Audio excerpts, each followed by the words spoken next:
pledge allegiance to the flag of the United States of America and to the republic for which it stands, one nation, under God, indivisible, with liberty and justice for all. This meeting has been noticed in compliance with the South Carolina Freedom of Information Act. This commission acts in review and recommending capacity for designations and removal of historic properties and districts. The commission also reviews proposed National Register of Historic Places nominations. The commission has final decision-making authority on certificates of historic appropriateness. My name is English Hurto. I'm the chair. To my right is Anna Johnson, Amy Garrard. To my left is Vice Chair Donna Gardner, Michael German, Pat Jones, and Brent Halverson. Also seated to my right is Assistant County Attorney Mark Bell, and to my left, Joel Evans, Director of Zoning and Planning. All right, now introduce the planning staff here today.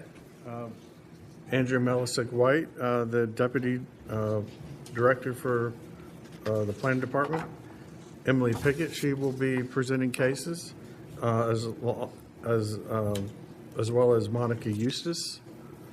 We also have Stephanie Ondo, Chris Cohn, and Tamara Avery, who will both be presenting a case each as well. And I don't see anybody else from my staff in the audience, so that's it. Thank you. I would like to remind you that in order to get a good recording of the meeting for the minutes, please speak loudly and clearly into your microphones. The next agenda item is the approval of the minutes from the August 20th, 2025 meeting. Is there a motion and a second? Second. Chair Hurto, Aye. Commissioner Halverson, I was absent. Abstain. Commissioner German, Aye. Commissioner Johnson, Aye. Vice Chair Gardner, Aye. Commissioner Gerard, Aye. Commissioner Jones. Aye. The ayes have it. Thank you. The next agenda item is a vote on amendments to rules and procedures. All right, thank you very much. So if you all remember at the last meeting, staff had proposed an amendment to the rules and procedures that stated in the case of a tie vote, at the subsequent meeting, the applicant shall be administratively deferred again. The maximum number of administrative deferrals due to a tie vote on an application, previously staff had recommended 3. After the discussion at the last meeting, we are now proposing 2. And if there is still a tie vote at the end of that third meeting, the motion would fail. So we're looking for any questions or a motion. I move that the amendment be accepted as submitted.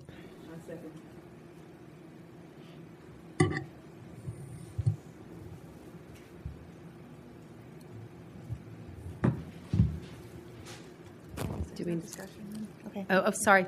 Any discussion? No, then we can call for the vote. Okay. Thank you. Chair Hurto, Aye. Commissioner Halverson, Aye. Commissioner German, Aye. Commissioner Johnson, Aye. Vice Chair Gardner, Aye. Commissioner Gerard, Aye. Commissioner Jones. Aye. The ayes have it. Thank you. The next item on the agenda is SBDV-03-25-03042, a subdivision plat application report. Chris, would you please discuss?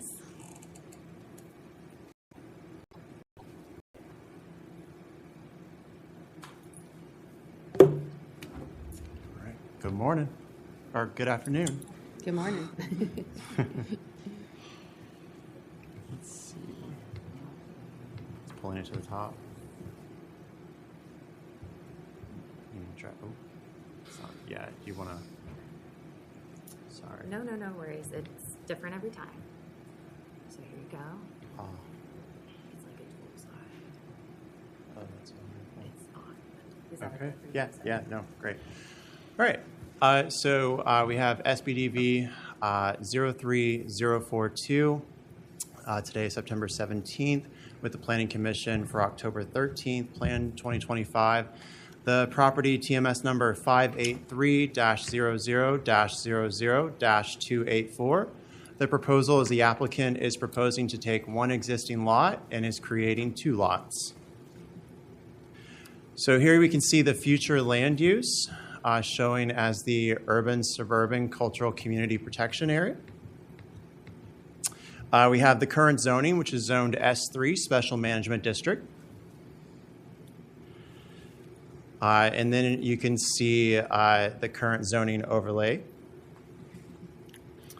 The aerial view of the property.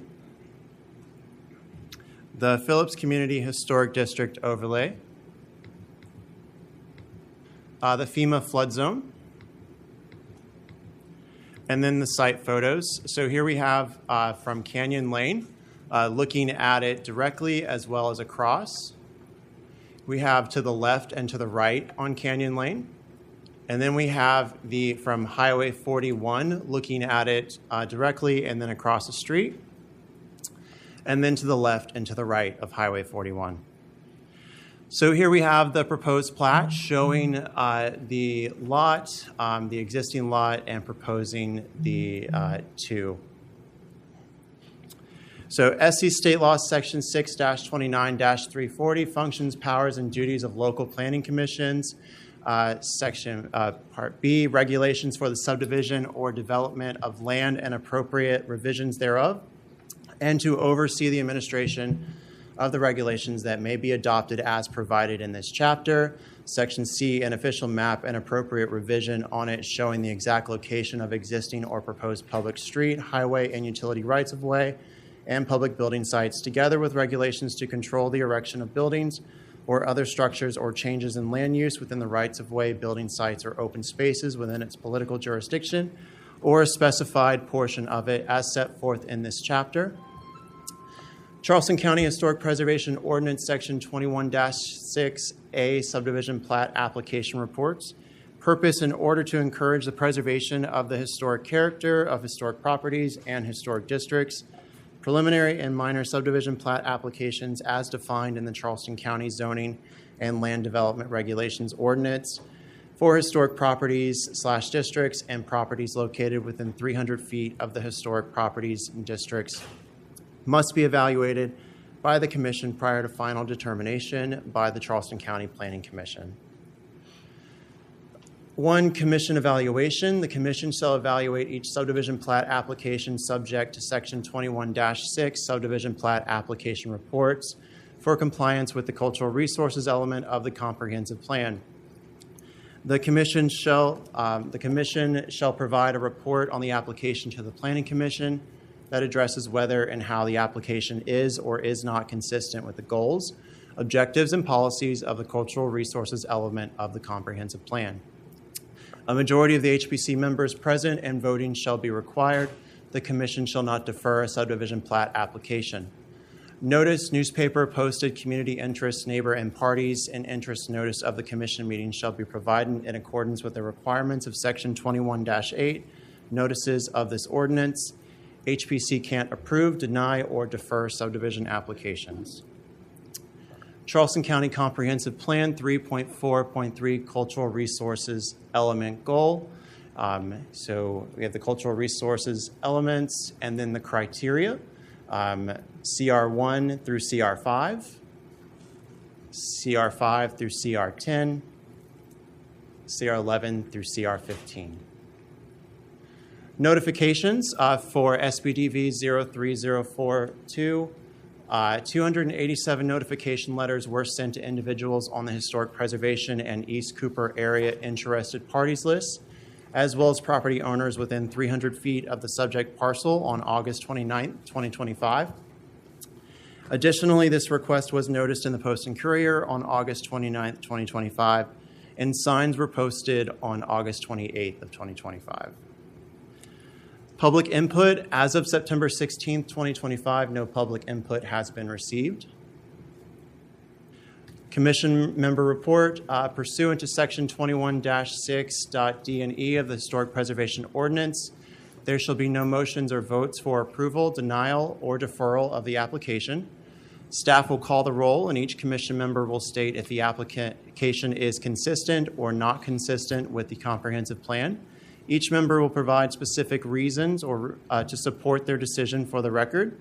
The reasons provided will be included with the Planning Commission presentation.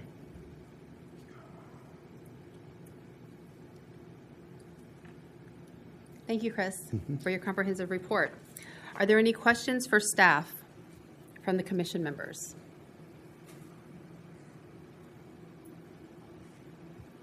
Okay. We will now hear public comment. Each speaker will be limited to 2 minutes. Please state your name and address before giving your comments.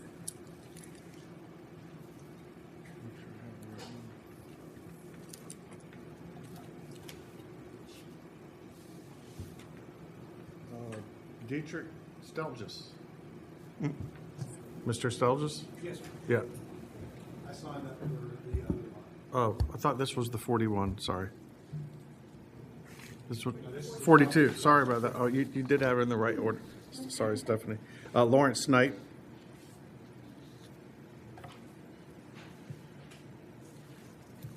Good evening.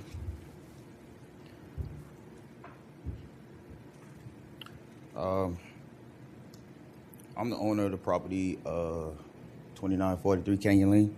So this is my first time, so I don't really know what to say or what to do. So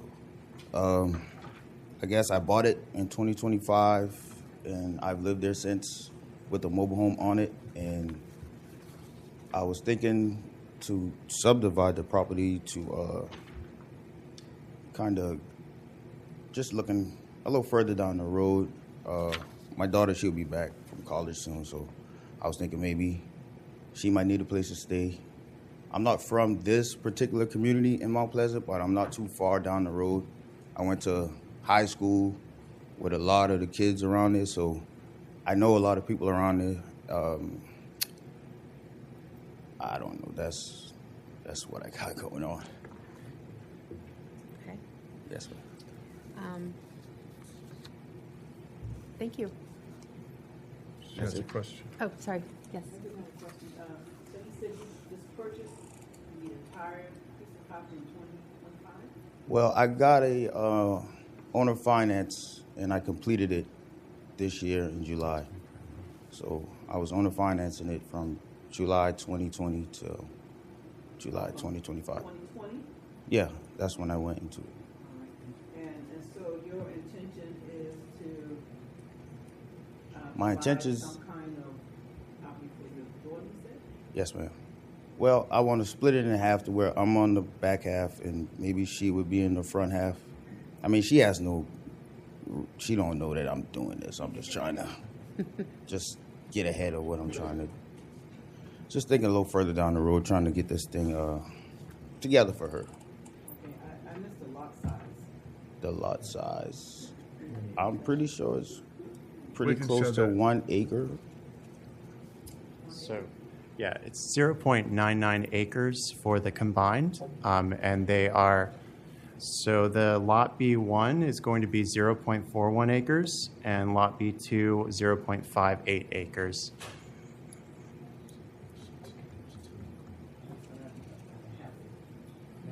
A little over. Mm-hmm.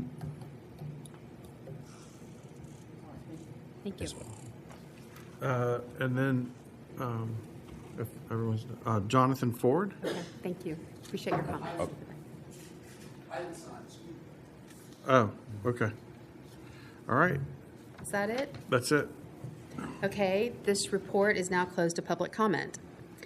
This commission provides a report on the consistency of the application with the comprehensive plan. The report is made from the findings of the commission. The floor is now open to discussion from committee members. Have any, Motion. sorry. Yeah. Right, can I get a motion? The way we do subdivisions, we don't necessarily need a motion. Then the floor is just open to general discussion, and because at the end of this, commissioners will only be stating whether or not they believe it's consistent or not consistent.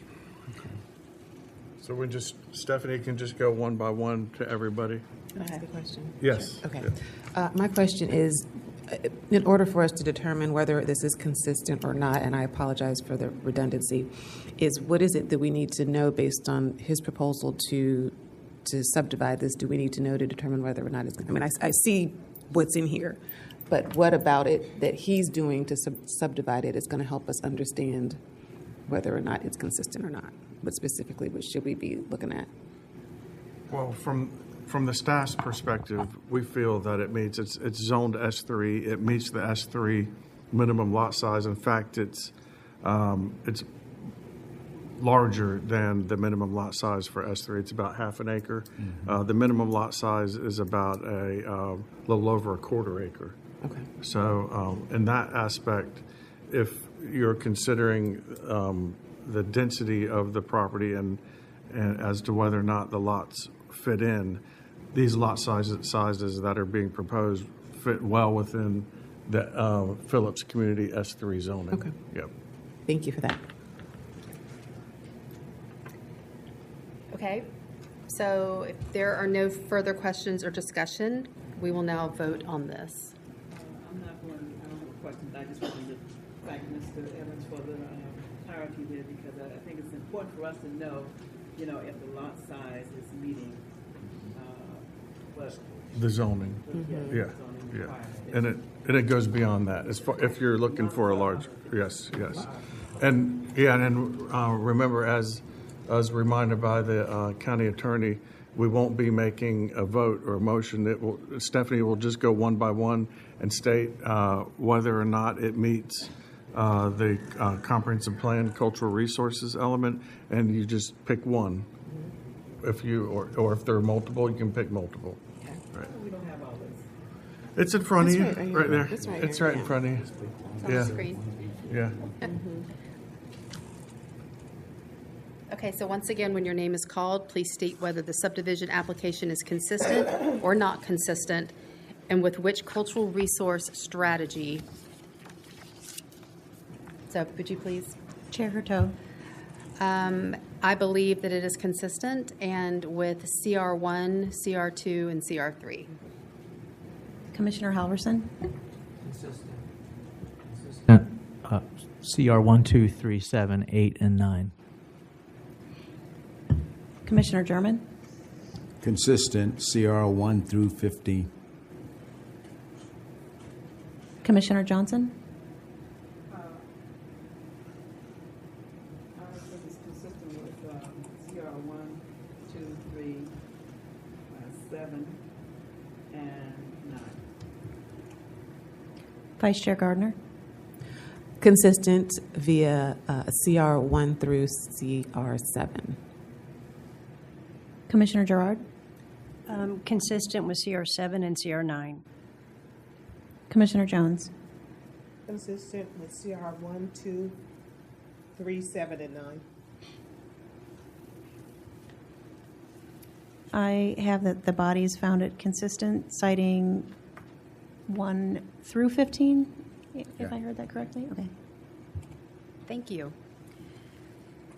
The Planning Commission will hear this subdivision plat application at their October 13, 2025 meeting at 2 p.m. in council chambers. The next agenda item is HIST 07-25-00148, a request for a certificate of historic appropriateness. Emily? Oh, sorry. There's another subdivision plat. it's On page 3, sorry. Yeah.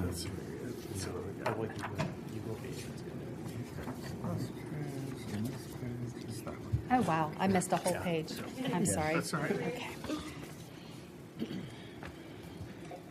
All right.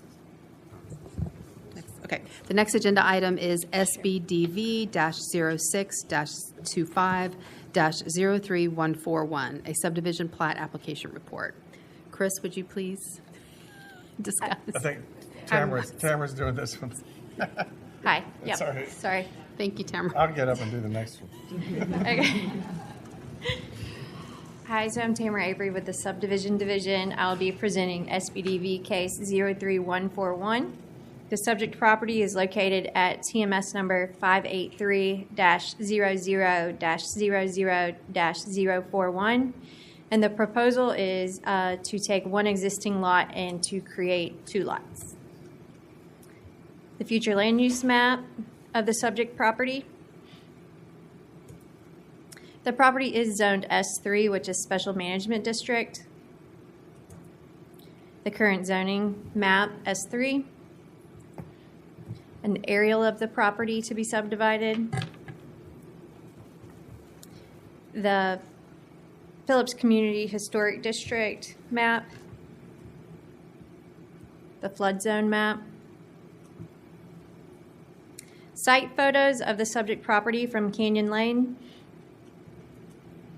Also looking to your left and to your right along Canyon Lane and across the street. This is the proposed plat per staff that has been reviewed by S3 zoning district standards. And from the previous presentation, I won't read this word for word, I'll just hit the highlights. SC State Law Section 6-29-340, functions, powers, and duties of the local planning commission, regulations of subdivision or development of land and appropriate revisions thereof, and to oversee the administration of the regulations that may be adopted provided in this chapter. And the planning commission is also responsible for the official map and appropriate revisions and showing the exact location of existing and proposed public streets, highways, utility rights-of-ways, public building sites, together with regulations to control the erection of buildings or other structures or changes in land use within the right-of-way, building sites or open spaces within its political jurisdiction or a specified portion of it as set forth in this chapter. And then the Historic Preservation Ordinance, Section 21-6, as it pertains to subdivision plat applications. The purpose is to encourage the preservation of the historic character of historic properties, and you all would evaluate the commission per the comprehensive plan. And that's the process, and you all will provide whether it is consistent or inconsistent. And this is the cultural resource element goals of the comprehensive plan, along with the cultural resource element strategies, 1 through 15. And this application was notified to 187 notification letters were sent to individuals in historic preservation and East Cooper area interested parties list, along with any property within 300 feet. It was also posted in the Post and Courier, and signs were posted on the subject property on 8/28/2025.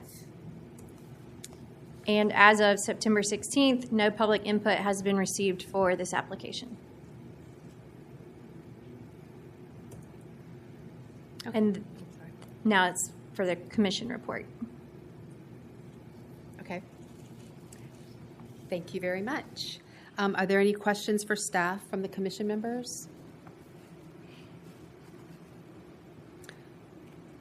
Okay. We will now hear public comment. Each speaker will be limited to 2 minutes. Please state your name and address before giving your comments. Now it's Mr. Stelges. Thank you, sir. Can you go back to the black, please? Sure.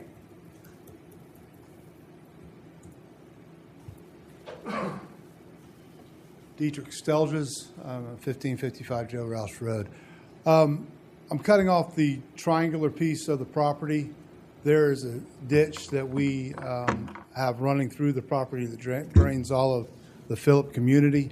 The large section where I live or will be living, it's kind of cut off. I was thinking about putting a fence around it and putting billy goats on it, but a friend of mine came up to me and asked me to sell him that little piece of property. It's above the threshold for square footage of a lot. We have paid for water and sewer from the town of Mount Pleasant to be brought to it.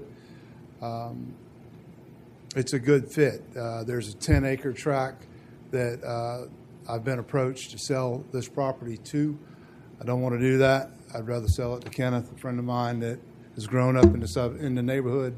He actually grew up a little bit north of the property. I'm talking like 1,800 feet away from this piece of property. So he is part of the community. He'll fit in, and he's really excited about moving there.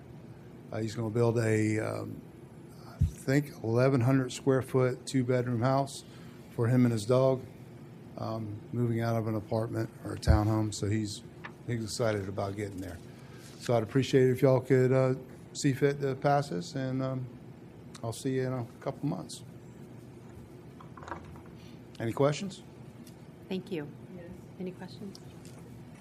Yes. I do have a question, and I have to apologize again. Yes, ma'am. So this is 10 acres. All It- total. It's 2 acres. I have 2 acres. The The whole, adjacent parcel is 10 acres that was interested in purchasing this lot. Okay, and so the lot is going to be 2 acres. no, ma'am. What I have right now is just under 2 acres. Okay, the whole weird shape that is. The little triangular piece to the bottom left of the plat is what I'm trying to subdivide off. There's a natural subdivision line there because there's a county ditch there. So I'm not using the triangle piece with the bigger piece of the property. If you could you pull up the aerial shot of that, please? Yes. You can see the big white circular driveway I have. And then if you look, you see a line coming through. That's the ditch. And it's 5 feet deep and 10 feet wide. So I am selling off the property that I can't even get to without coming back around the road and getting access to it. Okay, that's a little triangle. Ms. The little Johnson, triangular piece, Ms. yes. Johnson, your microphone is not on, I don't think. Yeah, I'm sorry. How about now? I can hear you now. Before, okay, Yeah. all right. So I guess I'm just trying to make sure that the part that you are selling is enough acreage here for the development of 1,200,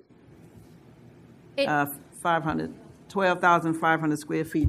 Right. Is within that? Yeah, it's over. The proposed Okay, all right. new parcel. That's all I was trying to clear up in my mind. 526. My math is not good today. That's quite all right.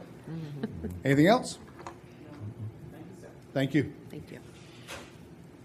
Okay, is That that was it. Okay, so this report is now closed to public comment. The commission provides a report on the consistency of the application with the comprehensive plan. The report is made from the findings of this commission. The floor is now open to discussion from commission members. Is there any discussion?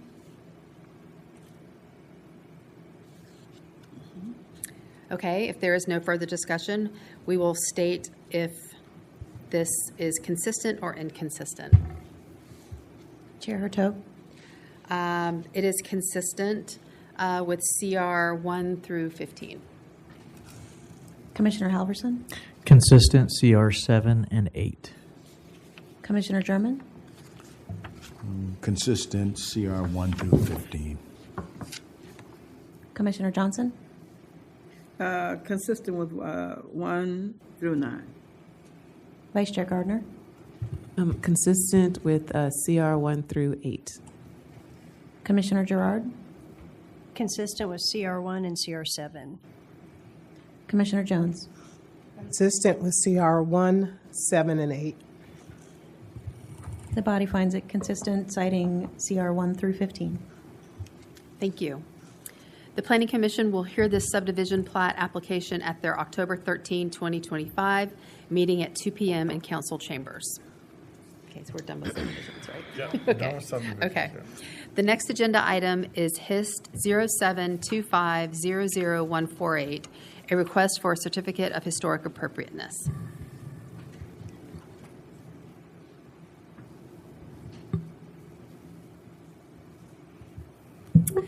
Thank you very much.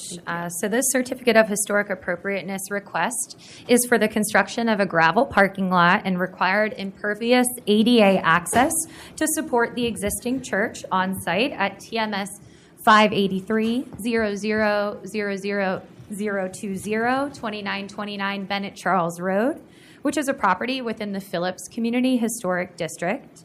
The request also includes one freestanding and one wall sign. The church building is a contributing resource to the Phillips Community Historic District. As always, these two slides show all of the CHA applications that we've received to date within the Phillips Community Historic District. Here's the location of the subject property when we're looking at the county as a whole. Here is the location of the subject parcel in relation to the entire historic district of Phillips. And zoomed in further, you can see the property's location on Bennett Charles, surrounded by properties also in the historic district. The applicant describes the proposed design is to place wheel stops for a gravel parking area and create a 615 square foot concrete ADA parking area that connects to existing concrete sidewalk. The only impervious surface increase will be that 615 square foot parking pad. The existing church building on the property is 2,500 square foot concrete block building. A 48-inch by 30-inch aluminum and PVC sign will be placed on the front of the lot, along with a 20 by 20 PVC sign to be stud mounted to the existing wooden awning. So the subject property is zoned special management S3 and contains a church building. The future land use designation is urban, suburban, cultural, community protection. All surrounding properties are also zoned S3 and contain single-family dwelling units or manufactured housing units. The subject parcel is in the AE and shaded X flood zones. So here's an aerial view of the subject property. And you can see here there have been quite a number of CHAs approved by the commission within 500 feet of this subject property. Those include a proposed new single-family dwelling that was approved on the neighboring property, the Phillips Community Drainage Improvement Project, which spans many properties within the historic district. Another property along Bennett Charles Road was approved to add a rear wooden deck to an existing home. A new accessory dwelling unit was approved on the neighboring Bobo Road. And a new deck for an existing mobile home was retroactively approved on Highway 41. And here are the nearby contributing resources identified within 500 feet. And here are images of the subject property. And these are surrounding properties along Bennett Charles Road. So here is the proposed site plan showing the parking lot and the two proposed signs. One is a wall sign on the front facade of the church, and one is a freestanding sign in the front of the church building. Here is the proposed landscape plan, which indicates an 8-foot planted buffer surrounding the parking area. And this shows the site plan overlay on the aerial map. And here is what the proposed freestanding sign would look like, along with the two options for the wall sign. There is only a difference in the material choice for the lettering here, with option 1 including a 1/2-inch thick white PVC routed letters painted brown, and option 2 showing an 88-inch by 6.5-inch aluminum composite sign panel with digitally printed and matte laminated vinyl applied to the face. So as I mentioned previously, the property contains a church building recognized as a contributing historic building in the Phillips Community National Register listing.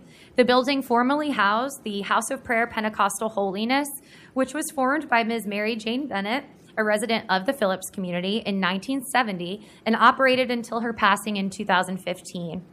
The National Register listing describes the building as a 1-story concrete block church with an asphalt shingle front gable roof.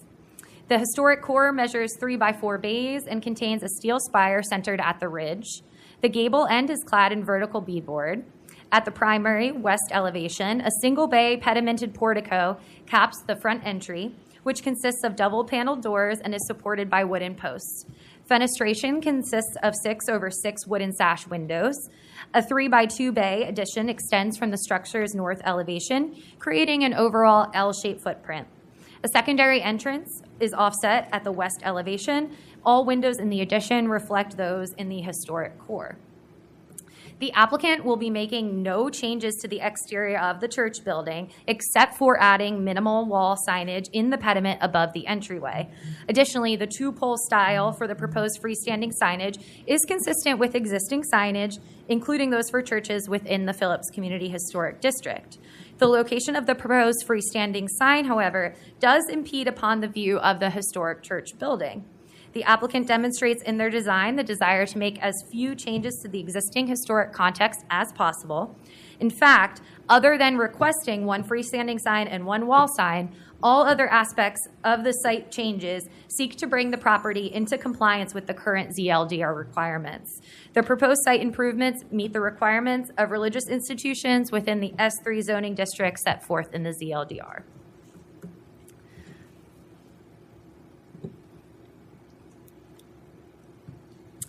The property, as I mentioned previously, contains a church building recognized as a contributing historic building in the Phillips Community National Register listing and is also surrounded by many properties that contain contributing resources. Most nearby contributing resources are historic homes, but several are remnants of historic rice ponds.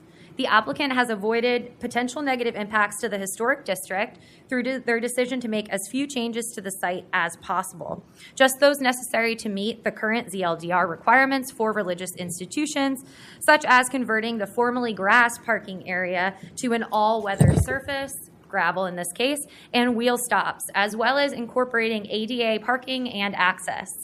Even with the necessary improvements to accommodate ADA parking and access, the applicant will be utilizing a portion of the existing concrete walkway, reducing the amount of site design changes needed even further.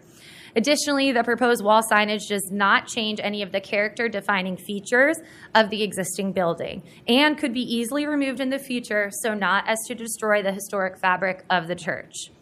Further, the wall sign location will not impede any of the existing historic signage that already exists on the church building, which includes a sign over the main entrance that reads "Times of Refreshing" and a stone plaque inlaid into the building to the lower right of the entrance that reads "House of Prayer Pentecostal Holiness Church, established 1970," and lists the founding leaders of the church.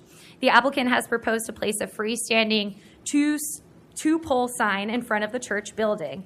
This placement could decrease the historic integrity of the property as it will impact the view of the church building from the Bennett Charles Road right-of-way.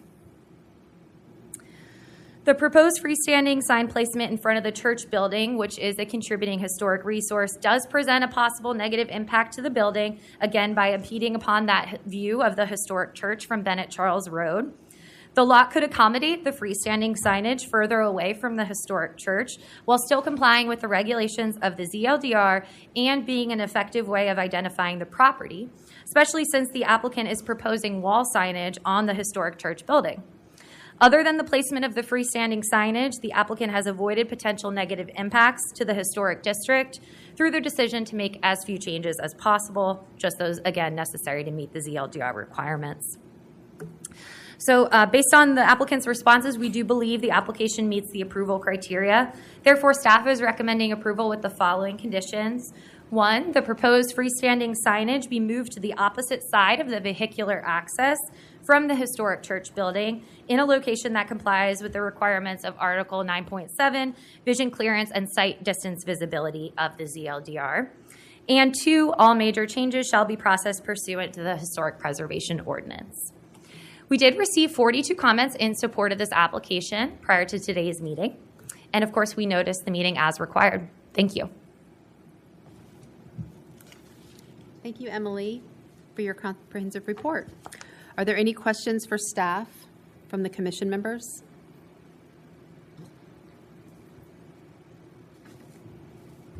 I have a question. What is the material for the signs, the one that's both on the church and the one that is being recommended to be across the street? Yeah. So just to clarify, it's a freestanding sign that would be on the property. The freestanding sign is a combination of aluminum and PVC. And the wall sign was, the option would be to have all PVC that's painted or to have a combination of PVC and that aluminum composite. Okay, thank you. Of course. Any other questions? from the commissioners? Okay, thank you. Actually, I have one more question. All right, so, did you have? I'm sorry. Donna. I just had one I'm more. sorry. That's okay. I just at the last. One minute. more. Please clarify, because I did see staff's recommendation in terms of where the freestanding sign should be. So could you just show me based on? It's probably in here, but can you just show me where you would recommend it? It's no problem. So right here. Can you see my cursor? Yes. Okay. So that is the proposed location that the applicant's requesting to place the freestanding signage. Okay. Staff would like to see the sign placed on this side of the vehicular access. And the applicant did provide us with an option if the commission did want to see the sign moved of where they would put it. That complies with our requirements of vision clearance. And so with the staff's recommendation, it would mean that it would not obstruct the view of the church. That is the Based staff's on- reasoning, yes. Okay. Mhm. Thank you. Of course. Okay. Okay, so now we will hear public comment. Each speaker will be limited to 2 minutes. Please state your name and address before giving your comments. Wasim Rafla?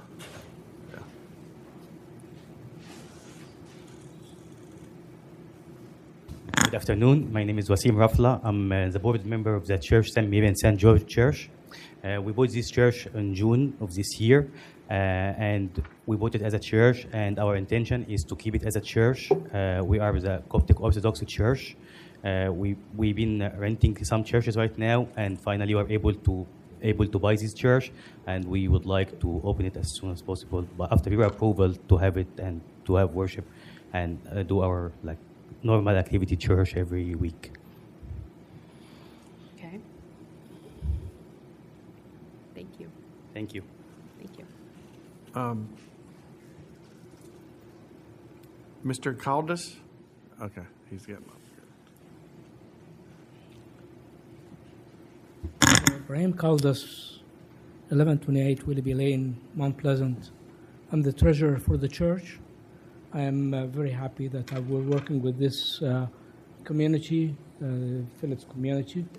Our church, again, is a Coptic Orthodox church, and we are glad to bring history back to a historic site. Coptic Orthodox Church is established in the 1st century, and we have also been welcomed by the historic community.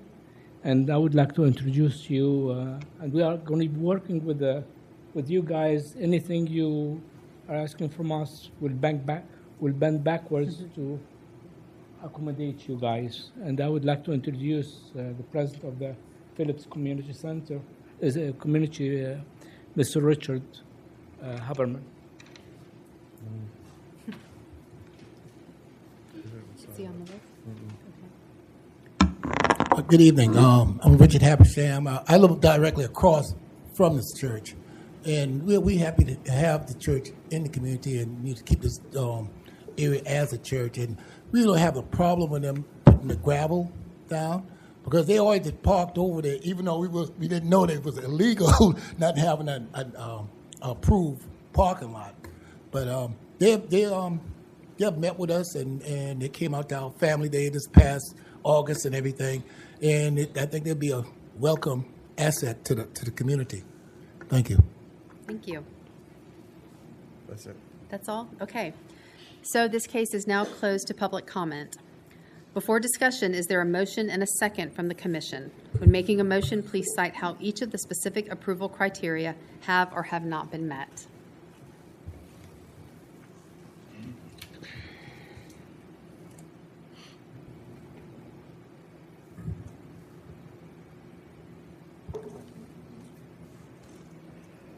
Do you have a motion? Coming up some wording. Can't find mine. Okay, I'll make. Go ahead. Well, I just want to make a motion for approval, and I could not find my little list again. They are on the slide if you need them, or Yes, your this- motion cheat sheet. But right here. anyway, so the criteria is, I'm going to go with.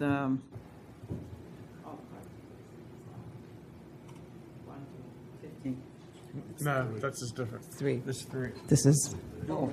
certificate Oh, I of don't have to purpose. do all of them? Okay. Because I could not. Oh, I didn't get to that one.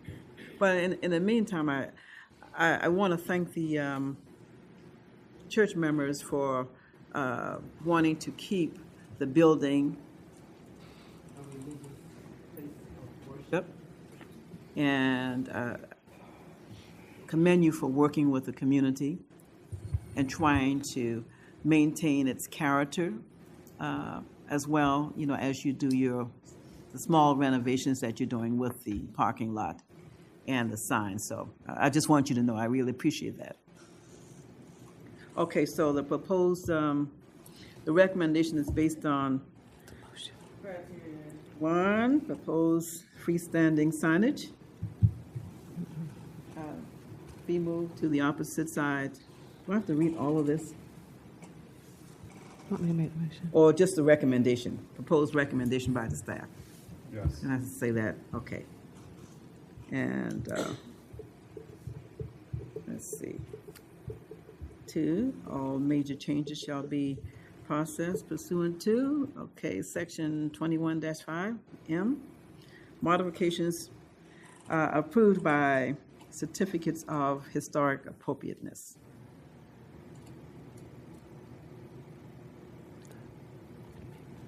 Should I? So what we're looking for is a response to the 3 approval criteria, which are on the slide. Can I? For approval of all 3, I only did. For everyone's clarification, when we're looking at certificates of historic appropriateness, we are asking whether the proposed improvements are compatible with the district, whether the improvements do not decrease the historic integrity, and whether any negative impacts have been mitigated. So I think the proposal meets the criterias. Certainly for the community, the historic part of the ordinance, and also it does not hinder or have a negative impact on the community. What's the third one? I missed one. Okay. All right. Can I get a second? Second. Okay. May I make an amendment? Oh, I'm sorry. Can I make an amendment to Commissioner Okay. Johnson's? Yes. So I would move that we accept the proposal, and I believe, but it should be based, though, on the recommendation by the staff, that the proposed freestanding signage be moved to the opposite side of the vehicular access from the historic church building in a location that complies with the requirements of Article 9.7, vision clearance and sight distance visibility of the ZLDR, and 2, all major changes shall be processed pursuant to Section 21-5. With that condition, I think that the proposal would be approved under approval criterias 1, 2, and 3. Do we need another second for that? She needs to accept it. Okay, do you accept it? There should be a second on that motion. Do we need, okay, I need a second on this, I just did. on the amendment? Okay, thank you. And So for the record, we have an amended motion subject to Ms. Gardner's statements.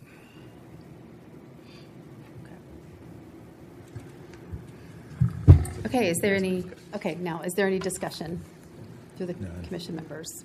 None. Any discussion?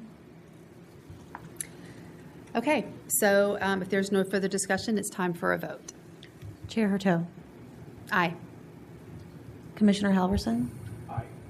Commissioner German. Aye. Commissioner Johnson. Aye. Vice Chair Gardner. Aye. Commissioner Gerard. Aye. Commissioner Jones. Aye. The motion passes.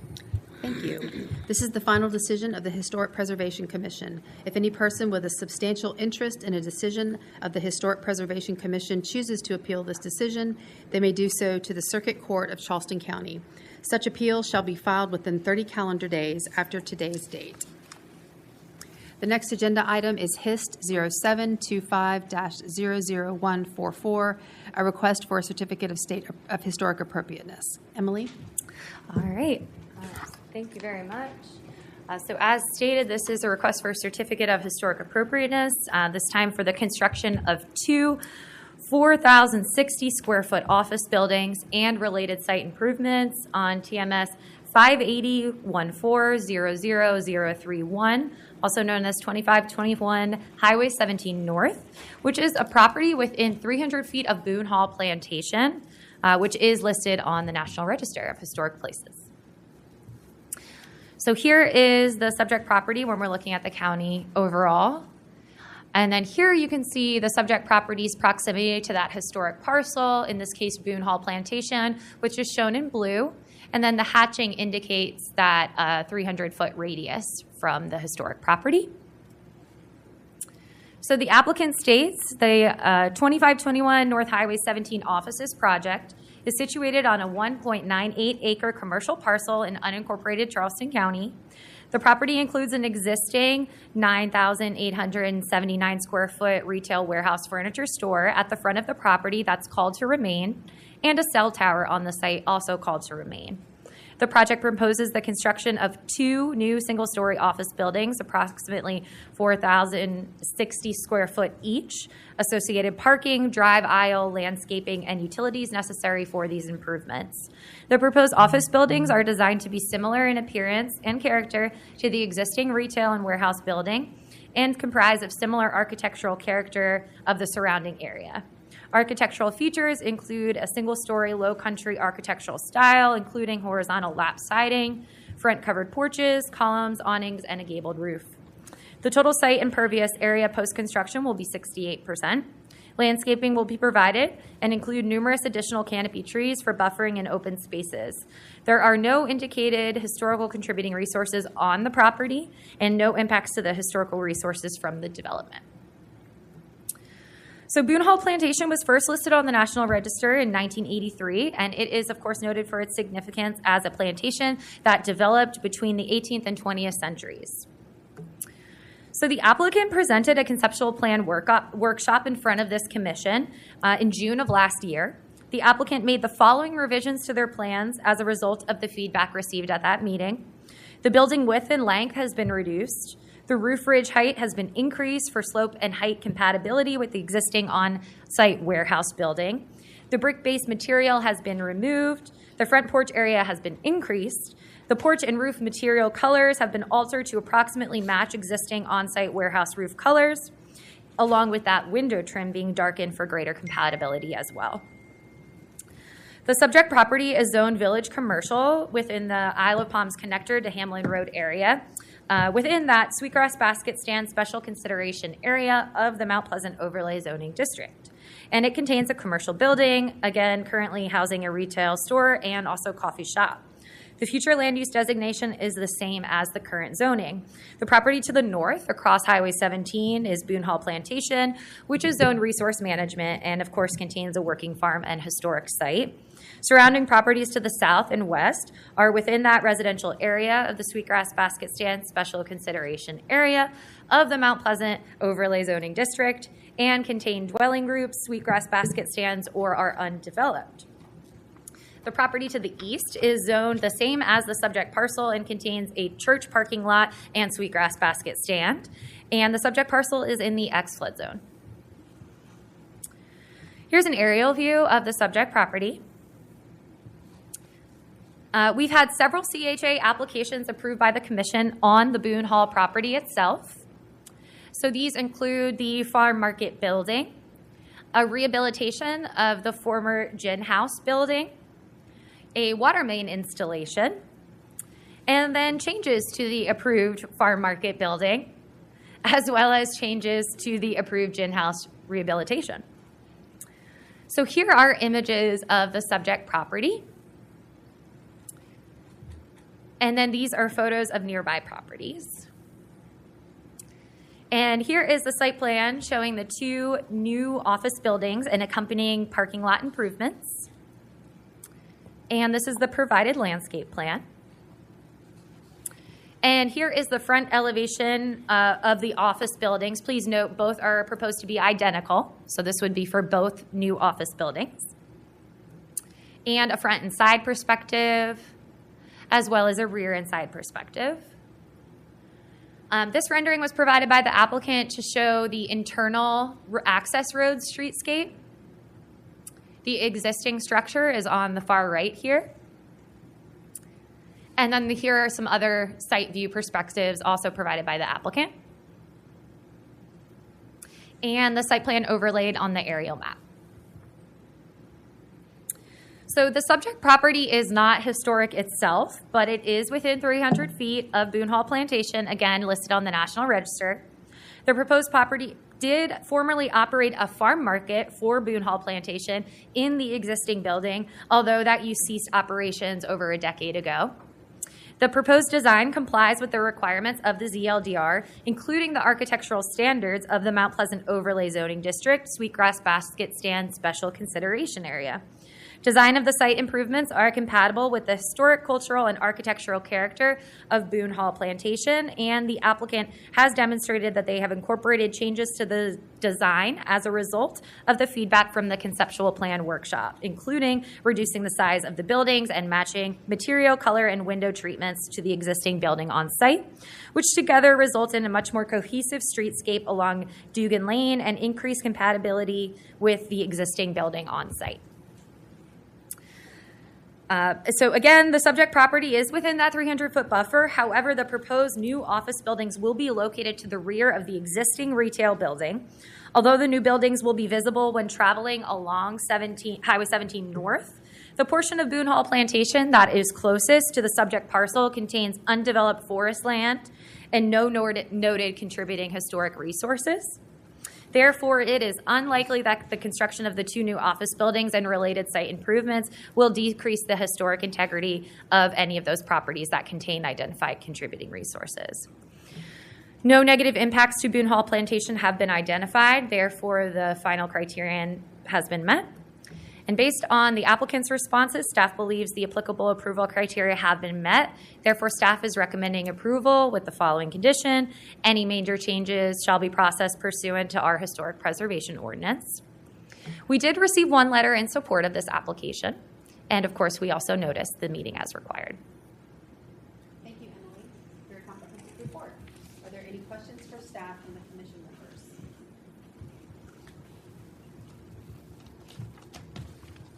Okay, no questions? Oh, sorry. I'm so sorry. That's okay. Go ahead. Emily, Yeah. thank you. My question is, so these are two buildings, each about a little over 4,000 square feet each. That's correct. And they have come to us before, and they're now coming back based on the suggestions that we made, and they've made some adjustments. to Yeah, that. so Okay. they presented just a conceptual plan workshop. So it wasn't a formal application submittal last June, but yes, they did. And they had several design changes that they incorporated based on your feedback. Okay, thank you. Any other questions for staff? Okay, we will now hear public comment. Each speaker will be limited to 2 minutes. Please state your name and address before giving your comments. Mr. Washington?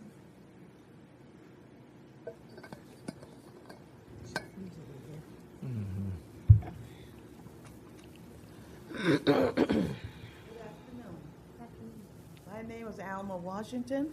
I live 2513 Old Georgetown Road. And the property that he trying to accumulate to make a road, definitely no, that's our property. He did not come to me about anything. So no, we're not giving him 15 feet of our property so he can make a road. If he can't get to his business, that's his problem.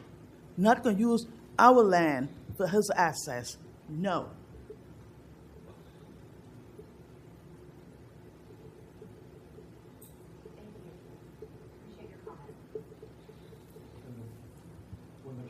We can address that if you want.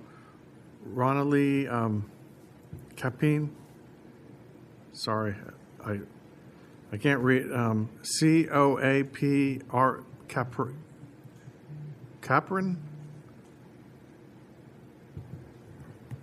Can you read this? It's two people that has the same last name. Jill. Coaxum. Coaxum. Oh, sorry. I mean, I had it real wrong. All right. Yeah.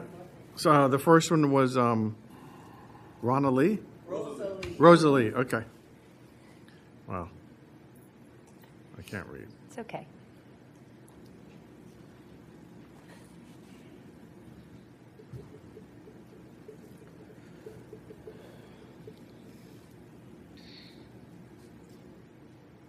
Good afternoon. We are not asking for anything that we know that we can have, but we want. Pull the mic down. We want you to not take advantage of us and use our property for your advantage. And we just want to say no to what they plan to do. Okay? Thank you. Any other comments? Joanne Coaxum? I might have the first name wrong. Joan, okay. Joanne Coaxum, yes. Joanne. Oh, did I have it right? Okay. Yes. My opinion about this whole situation is the fact that my forefathers fought with blood, sweat, and tears to acquire this property. And for someone to come now and want to get 15 feet of our property for their profit, and the grounds and the ways that they went about it wasn't good in the first place. They disrespected the family. They should understand that when they purchased that property, that's what they bought. What we own is what belonged to our family. So we're saying no to whatever they're trying to do because they disrespected us in the first place. And the fact that this is Ear's property, my children down the road is going to have a part of this property. 15 feet of it, 2 feet of it, 1 inch of it belongs to the Drayton family. No, we do not approve of them having any of the things that my forefathers fought for. Thank you.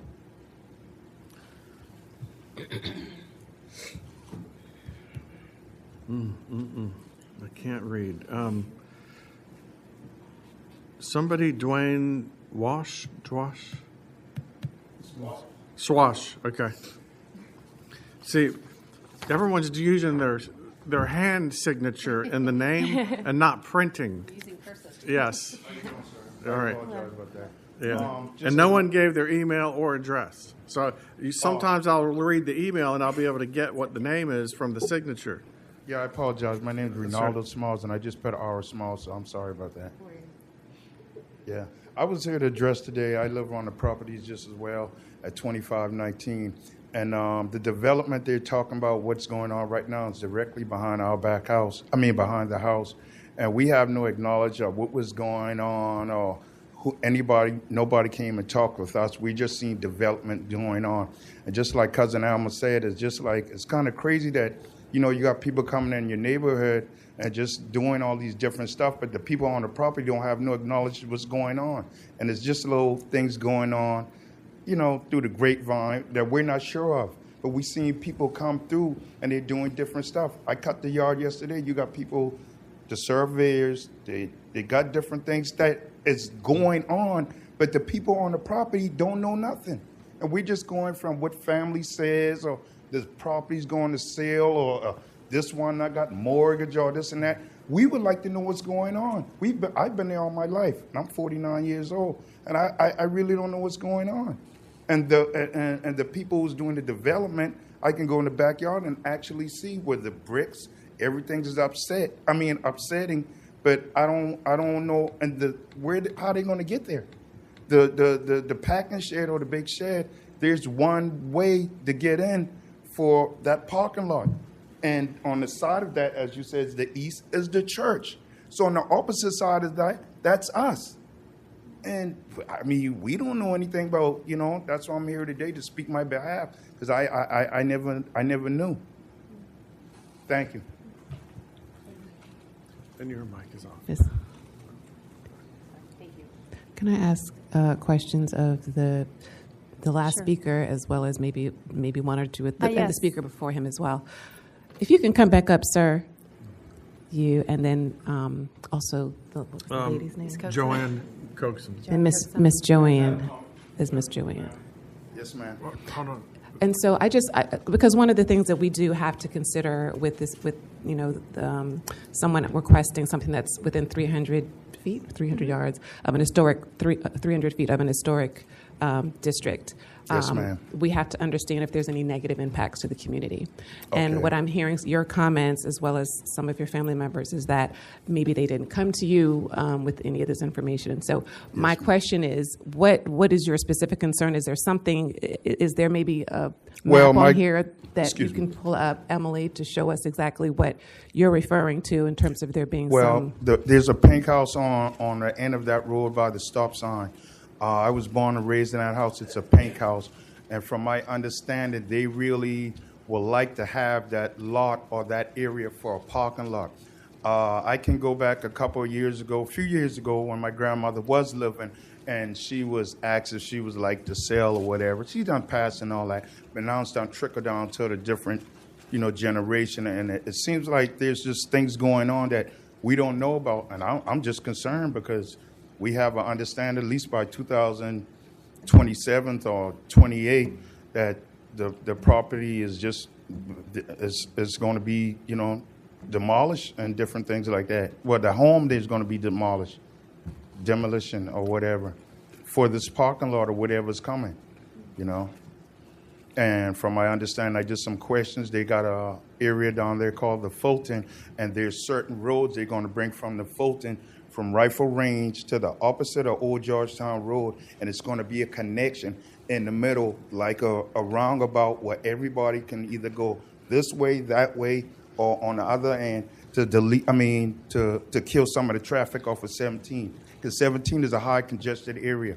Right in front of my house, you will sit there 15 to 20 minutes properly trying to get on the highway, and they're going to have to do something to alleviate that traffic. So what are they going to do? They're going to put a stoplight in front of our house. We don't have no knowledge about. The survey just told me yesterday what they're doing. And these things is going on in our neighborhood, and we don't know anything about it.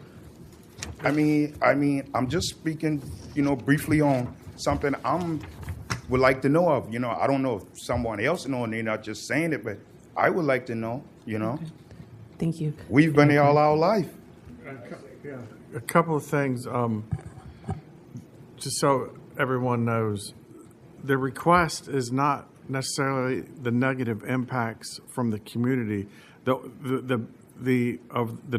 proposed development. The ordinance requires this to come to the Historic Preservation Commission to weigh the impacts to the Boone Hall historic property. This application is within 300 feet of Boone Hall, and that's why it's here. It's not because it's in a historic Boone district. Hall's on the opposite side of the road. Now, Boone Hall Manor, which is the warehouse right there, and there's our property right there, next door to Boone Hall Manor, the warehouse. Now, on the opposite side of that, they have a small parking lot. Maybe 10 to 15 feet from that, there's the church, Garden of Prayer Church. On the opposite side, which is our property, I guess they figure it's enough room, wooded area, but we keep the place up to par, how it's supposed to look in the neighborhood. But we got different things going through in the grapevine that they're coming for this property in another year or so. And I'm just here to voice my opinion. If this is so, what are these people talking about? And some of the family don't even want to sell. Well, so just realize that this commission is only going to be considering what's in the application. Yes, sir. And not what you're saying, we're talking about of what you're hearing through the grapevine of what they want in the future. All they can do is deliberate and make a decision on the two buildings and the site improvements to support those two buildings. So clear understanding here today, the application is just basically about the two buildings that's getting put up in the back? Yes. And how are they going to get there?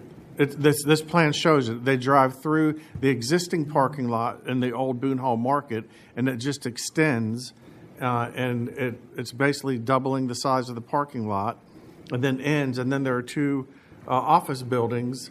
The site plan shows it, sir, right there. I'm going to pull up the overlay. I can see that, but so that first business doesn't mind those other cars or traffic going through their lot? That's what I just want to ask. I don't know if it's a crazy question, but well, this has been going on for years. If there was a concern about that business there, and frankly, he may own that building and that business. I'm not sure. Yes, yeah. sir. So he wouldn't. There wouldn't be a problem with it, we would have heard that by now. Right.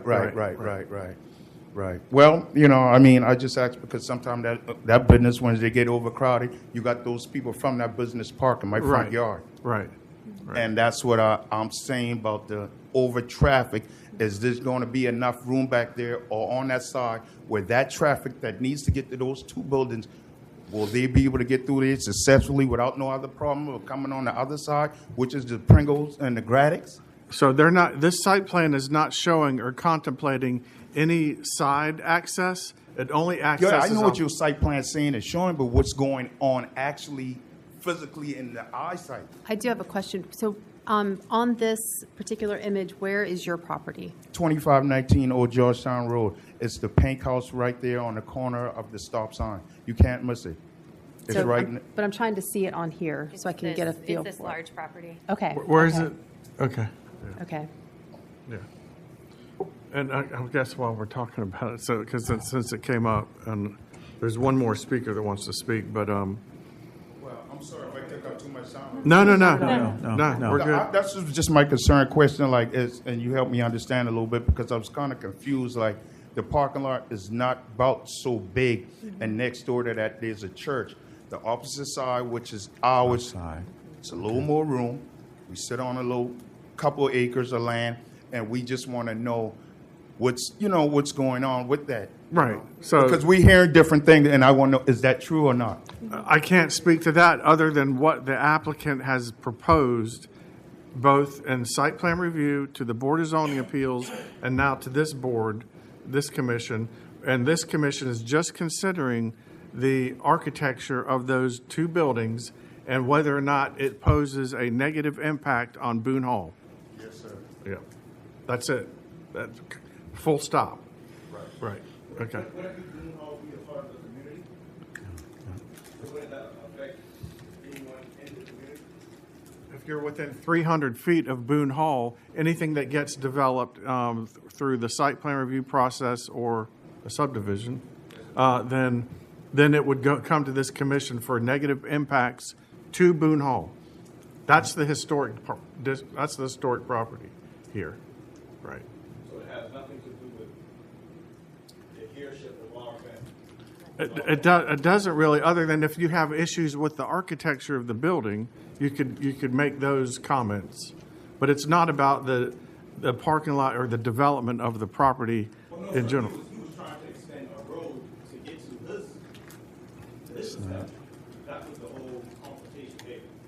Well, this is the plan that if this board decides to approve it, this is the plan that would get approved, and the only access is from 17. It's not from anybody else's property. If he tries to access any different than what this plan shows, it will be stopped. Right. Well, we only approve what's presented to us. We don't approve changes to that. Okay. Without this coming back to the board. Yeah. And just real briefly with this discussion of 15 feet of property, that there's no property through this whole process that was taken from anyone that I'm at all. This property has been platted the way it's shown for the original plat shows this. There's not a 15 feet of property that was acquired to make this site plan work. Understandable, but there's a lot of confrontation going on and back and forth about them trying to buy land. And that's what That's a private matter. That's a different matter than what this board would be doing. Again, this board is only considering this site plan in light of how it affects Boone Hall, period. And if it's approved, this is the only site plan that would get approved. Any other changes or connections or buying and combining would have to come back through this body if it's within 300 feet. Yes. Thank you. I think Do we have one other? Yeah. Okay. I think we got it all covered. Okay. Hopefully. Do we have one other? Yeah, we did have Mr. Jefferson. Yes. You good? Okay. Mr. Jefferson? I think. Oh. Okay. Okay. That's it. Okay, thank you. Okay, so this case is now closed to public comment. Before discussion, is there a motion and a second from the commission? When making a motion, please cite how each of the specific approval criteria have or have not been met. You got it, sorry. I was looking at your mic. Oh. Sorry. I'd like to move to approve the certificate with the staff's condition that regarding major changes be processed pursuant to 21-5 of the ordinance. I'd like to move to approve it based on the 21-5 subsection I criteria 1, 2, and 3. I believe the site improvements are compatible with the historic culture and architectural character of the area based on the fact that they are modeled on the existing building that is on the subject property. And for that reason, I don't believe it decreases in any way from the historic integrity of Boone Hall Plantation or the surrounding areas. And for that reason, I don't believe there's any negative impacts. And any that have been previously brought forth appear to have been satisfactorily addressed by the changes that were made. Second. Okay, is there any discussion from the commission members? Well, and I do understand, but for clarification for everyone, we're here just to vote whether or not the proposed buildings are in compliance with Boone Hall. However, and I'm sure 7 Miles got good reasons, if you were a historical district, your church would have played an important role in this decision because then you would be within 300 feet of your church. So, but because you're not, unfortunately, we can't even consider that. And your other concerns are when I'm looking at the buffer or the borders around that, my recommendation to you is if anybody used that property, you need to call the county and have those vehicles removed. You shouldn't be impeded by access to your property in any way, shape, or form based on this current proposal. That being said, I am going to vote for approval for criteria 1 through 3. Okay, so if there is no further discussion, then we will take a vote. Chair Hurto. Aye. Commissioner Halverson. Aye.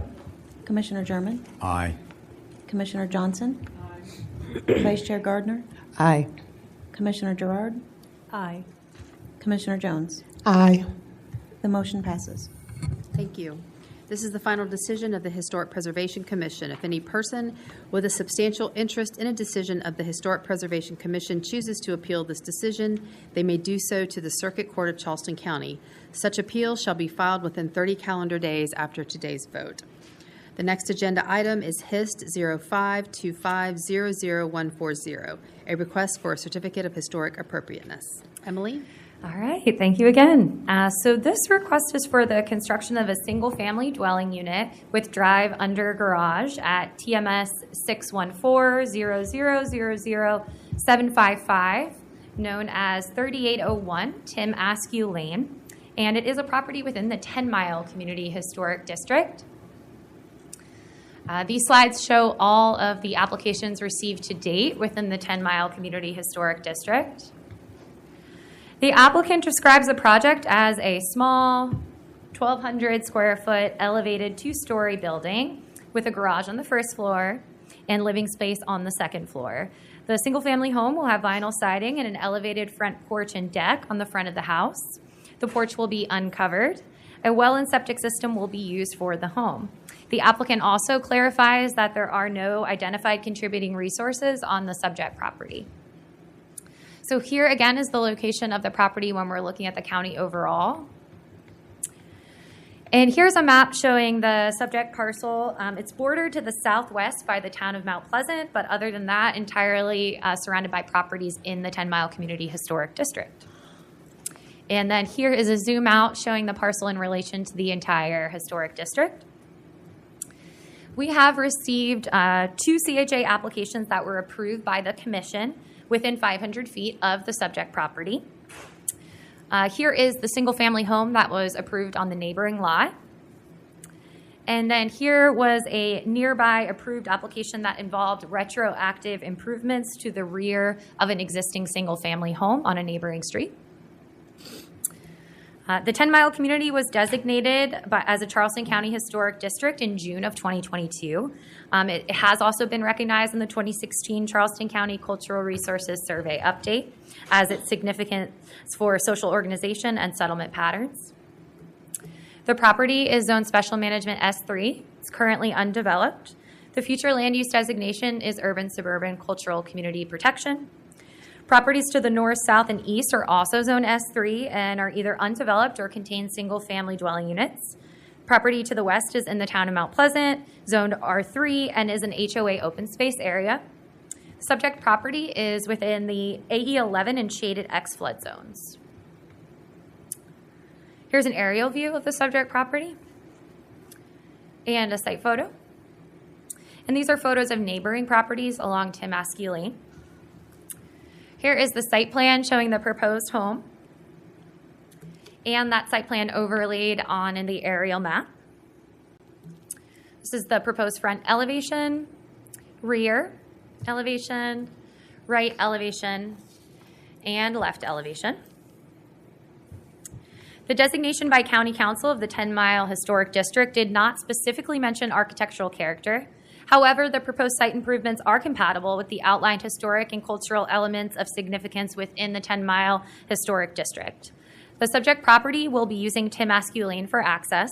The existing homes along Tim Askew Lane were developed as affordable housing at a higher density and with smaller lot sizes than have been traditionally seen throughout the historic district. These lots range from approximately 0.13 to 0.15 of an acre. The homes were built in the early 2000s and range from approximately a little over 1,000 square feet to a little over 1,400 square feet. The street pattern is unique within the 10 Mile community, again, for its smaller lots and homes closer together to accomplish that affordable housing goal. The subject property is much larger than those existing along Tim Askew at 0.59 of an acre, more closely aligns with the more common lot sizes seen in the historic 10 Mile community and other areas. The applicant has chosen a modest 1,200 square foot home design, which is consistent with those already existing along Tim Askew Lane. Several design choices are uncommon for 10 Mile, including the side entry staircase and uncovered front porch, but the overall modest design appears compatible with the existing homes along Tim Askew Lane. No contributing resources have been designated within the 10 Mile Community Historic District. Therefore, this application should be evaluated using Section 21-5H3, Commission consideration of the Historic Preservation Ordinance. The proposed home does not appear to impact any of the notable features of the community that were outlined in that County Council designation. The design of the home, including scale and arrangement, appears compatible and complementary to the existing character, features, and elements of structures within the 10 Mile Historic District. While drive-under garage homes do not currently exist in this area of the community, the overall height and mass of the home is still compatible with those along Tim Askew Lane, particularly those existing that are two-story. The applicant has demonstrated sensitivity to the natural beauty of the community, as well as their research into the historic district designation regarding the cultural and historic importance of the 10 Mile community. No negative impacts have been identified. And based on the applicant's responses, staff believes the approval criteria have been satisfied. Therefore, we are recommending approval with the following condition. All major changes shall be processed pursuant to the requirements of the Historic Preservation Ordinance. We did receive 4 letters in opposition to this request, and we did notice as required. Thank you. Thank you, Emily, for your comprehensive report. Are there any questions for staff from the commission members?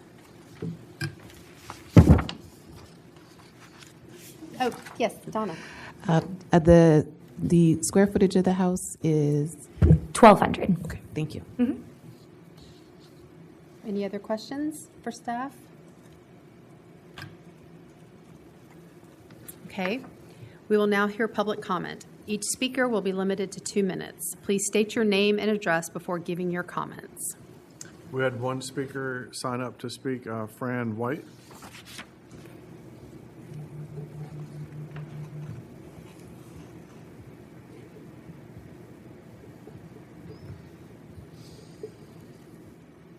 Fran White, 2015 Hammond Drive. I'm here representing the 10 Mile Neighborhood Association. I oppose this request. This is at a time when there is a huge issue in the community with people destroying natural resources for profit. The applicant purchased property that was explicitly designated open green space and decided to develop it. There's already severe flooding on that street, partially due to the lack of retention ponds being put in place when the subdivision was built. The applicant now owns the parcel that the retention ponds were planned for. It would be a good thing if she decides to work with the community and county to add those ponds. Cutting the trees on this lot will add to the existing flooding issue. I believe the parcel should have been kept as HOA open green space area. The potential of building a home with the bottom floor for a garage, if it's not a flood zone requirement, is an issue. Although I do appreciate that it would not take a high percentage of the building or lot coverage, the style of the home doesn't fit with the surrounding homes on that street nor in the historic district. It would not be cohesive to the existing homes. Thank you. Okay. Thank you. Are there any other? No. Nope. Other speakers. Okay. Thank you. So this case is now closed to public comment. Before discussion, is there a motion and a second from the commission? When making a motion, please cite how each of the specific approval criteria have or have not been met.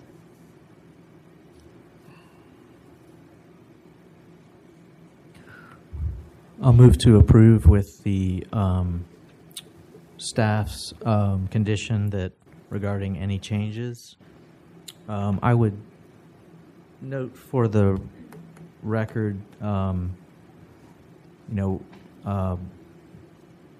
we're not here to discuss really what those last comments are. I mean, about issues with the lot or what might have been done or could have been done, or if it comes to us, we're only tasked with deciding whether it meets the criteria in our historic preservation ordinance. That's all we can do. So with that being said, that we have to look at what our ordinance says, and the ordinance under 21-5 subsection I says we have to evaluate whether these proposed improvements are compatible with the historic, cultural, and or architectural character of the area. And the staff has already, I think, done a good job in assessing that, and they have determined that the applicant has chosen a modest 1,200 square foot home design, which is consistent with the other properties on Tim Askew Lane. So for that reason, I have no reason to doubt that finding. I would incorporate that into our findings that it meets the criteria for Section 1 of 21-5I. Under 21-5I subsection 2, that is not applicable because there are no contributing resources in the area, and we have to look at 21-5 subsection H, commission considerations. And when you look at that, those criteria under that portion of the statute, for the same reasons that the staff found the proposed application compatible, I would assert that those same reasons apply for the features of the house and what was chosen and what already exists on the lane. So for that reason, I believe it satisfies subsection 2 of 25-I, subsection I, and I don't believe that criteria 3 has any application because I don't believe there's any negative impacts based on the staff's findings. Okay. Is there any discussion from the commission members? Yes, discussion. From what we have in front of us, I somewhat agree with everything that's being said. But when I hear the 10 Mile community and the consistency of the number of people rejecting the homes based on design, and it goes right back to my original question. I believe that the 10 Mile community has in place their historic, I might have the wrong word, but they have their area characterization appraisal in for approval. And from what I'm hearing from the residents in that area, if that is approved by county council, this home would not be built based on what's in their package. And I'm still on the fence because I know something's been submitted, but we're going to make a decision before the final approval is done. Now, being the devil's advocate, I would want to get my plans in before this is completed. But once again, you put us in this position to kind of sort of make a decision on things that I'm going to say it again, I felt that should have been done years ago so we would have a clear-cut pathway to making a true informed decision based on what the community wants. And I think we're still missing it. We're still just missing it because I hear the leadership from the community meeting after meeting saying the same thing. And I want to believe, I truly believe that this is a part of their documentation. And I implore the county, because you're the ones who are in control of this, we need to expedite that document so that document can be readily available to all of us to help us make a better decision. But doesn't it have to go before council? Absolutely, absolutely. So we still have to wait for that process. But still, 3-4 years down the road, this is ludicrous for a documentation. And again, my opinion, if this is what the community want, that document should have been forwarded years ago based on what they want. Let it go through that process, but to sit back and try to advise the community to make changes to a document to something they want, I think the county's kind of overstepping their boundaries on that. And it's just taking too long for this process so we can make an informed decision based on truly what the community wants. And everybody here has been that. 10 Mile's been the thorn, for lack of a better word. Every time there's a new construction, a new home being built in that area, there's not one opposition. There's 10, 20, 30 opposition. And I'm saying all these people in that community cannot be wrong in terms of what and how they want their community to look. That being said, I vote to approve. We're not there yet, but I'm just saying that because okay. To me, there's no other recourse for me to take. Thank you. Appreciate that. Thank you. Okay, so is there any other discussion? I would just like to go on record to say I concur with what the Commissioner German just said. And just from a staff perspective, let everyone know, there are two documents that can assist with any of the historic districts that we have. There's a historic district designation itself, which can outline contributing resources and other things for protection. You saw that in the Phillips community applications. There's also the possibility to change the zoning and and development standards and do an overlay district. We have one completed, and we're actually posting the properties in 10 Mile next week to go to public hearing.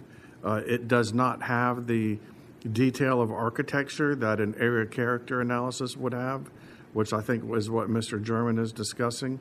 We have worked with the 10 Mile community on them providing us what they want to see in that ACA. We're still in working with the community. They want to do the overlay first, and then they'll be providing us the ACA documents that can be presented to council eventually. So I just wanted to let everyone know where staff was as far as addressing this issue of architecture. Some of the development standards will be addressed in the overlay. I think that would be helpful, but as far as the style of house, that needs to be done through the ACA. Yeah. Okay. Which we have not received a complete document for that yet. Yeah. Okay. I could just add, I concur to my colleagues' comments, but I would also, again, encourage us to get those official documents, because I would dare say that even the staff's recommendations can't be based on anything other than what's in the community. And based on the recommendations there, you're saying that this is zoned the way it's zoned, and that there are other homes in the area that have similar square footage. So based on what's in front of us, we have to make the decision that we want to make, but it may not necessarily be what, obviously, this 10 Mile community wants. So again, I think that's why we really need those documents. Thank you. Okay, so if there's no other further comments, then we will take a vote. On the move to approve with staff's condition, Chair Hurteau? Aye. Commissioner Halverson? Aye. Commissioner German? Aye. Commissioner Johnson? I'm going to abstain from this because I truly believe the community should have a bigger voice than what we're allowing them to do at this time. So I'm going to abstain. Vice Chair Gardner? Aye. Commissioner Gerard? Commissioner Jones? The motion passes with 6 ayes and 1 abstention. Thank you. This is the final decision of the Historic Preservation Commission. If any person with a substantial interest in a decision of the Historic Preservation Commission chooses to appeal this decision, they may do so to the Circuit Court of Charleston County. Such appeal shall be filed within 30 calendar days after today's date. The next agenda item is HIST 0825000151, a request for a certificate of historic appropriateness. Emily? All right, thank you very much. This is another request for the construction of a single-family dwelling unit, this time on TMS 614-0000250, which is 3858 Abe White Road, a property, again, within the 10 Mile Community Historic District. I'm sure we're familiar by now with all the applications we have received to date within the district. The applicant describes the proposed new 2.5-story, 2,800 square foot single-family home as a traditional low-country style that they feel is consistent with existing homes in 10 Mile. Exterior cladding includes horizontal lap siding with board and batten accents. The applicant discusses that their design will lend itself towards a scale that appears wider than it is deep, although it is closer to a square. They feel the proposed house placement would maintain the established spacing of homes along Abe White Road, and the applicant describes how they chose a gravel driveway to fit into the rural nature of the area while also minimizing stormwater runoff. Proposed impervious surface coverage would be approximately 10% of the lot. The applicant lists also several energy efficient features that would be incorporated into the design, demonstrating their pledge to sustainability. And they also noted no identified contributing resources on the subject property. So again, here you can see the subject property when we're looking at the county overall. Here is the location of the subject property. It's a bit of a flag lot style off of Gadsdenville and Abe White Road. The flagpole portion that extends to Gadsdenville Road contains a drainage easement. And here is the entire 10 Mile community with the subject property called out. We have not received any, we've not approved any CHAs within 500 feet of the subject property. The subject property is zoned special management S3 and is a cleared but undeveloped parcel. The future land use designation for this property is urban, suburban, cultural, community protection. All surrounding properties are zoned the same. Parcels to the north and east are undeveloped, and the parcels to the west and south contain single-family dwelling units. The subject property is within the AE11 flood zone. Here's an aerial view along with the site photo. And these are site photos of the neighboring properties. Here is a provided rendering from the applicant of what the home would look like. And the proposed site plan showing the new home and the gravel parking area. Here is that site plan overlaid on the aerial map. And here is the front elevation of the proposed home, along with the rear, the right elevation, and the left elevation.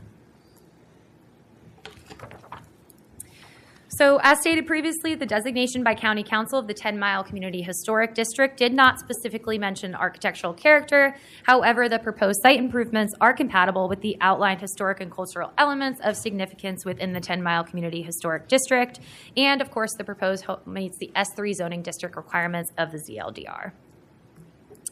No contributing resources have been designated within the 10 Mile Community Historic District. Therefore, this application shall be evaluated using Section 21-5H3 Commission consideration of the Historic Preservation Ordinance. The proposed home does not seem to impact any of the notable features of the community that were outlined in the County Council designation. The subject property will be using Abe White Road for access, which is a dirt road with a largely intact tree canopy. The subject parcel is 0.63 acres and was cleared of all trees prior to current ownership obtaining the parcel. Clear-cut lots are not compatible with the existing historic streetscape of Abe White Road. The portion of the lot that connects to Gadsdenville Road has been used for stormwater improvements. 10 lots access from Abe White Road currently, and they range from 1/4 of an acre to 16.05 acres, with half of the lots being 1/2 an acre or less in size. Only 4 lots accessing from Abe White Road are currently developed, with a mix of mobile homes and single-family dwellings that vary in size from a little under 1,000 square feet to a little under 1,500 square feet. The proposed home is larger and taller than those that already exist in this area of the district, which is not inherently incompatible, but together with the existing clear-cut site conditions, could detract from the Abe White Road streetscape. Potential impacts of the proposed 2.5-story home on the historic streetscape could be further mitigated through the planting of street trees between the proposed dwelling and the Abe White Road right-of-way. And based on the applicant's responses, the applicable approval criteria appear to have been met. Therefore, staff is recommending approval with the following condition. 1, the applicant shall install 2 trees of a 1.5-inch caliper or greater in size between the dwelling and the Abe White Road right-of-way prior to issuance of the certificate of occupancy, and all major changes shall be processed pursuant to the requirements set forth in the Historic Preservation Ordinance. We received 2 comments expressing specific concern about the house placement, size, building and lot coverage, and flood mitigation. And of course, notice as required. Thank you. Okay, so now we will hear public comment. Each speaker will be limited to 2 minutes. Please state your name and address before giving your comments. We usually do the applicant first. Taylor Diaz. Hello, Taylor Diaz, 254 River Oak Drive. So there was a previous home presented by the previous owner on this lot. It was rejected vehemently by the community twice. That resulted in a settlement with the county. When we purchased the lot in December to build a family home, using the information we had, I've watched the community feedback, read the responses to the initial home, and we tried to create something that was more in line with what the community wanted while also meeting our family's needs. So just an overview of the home.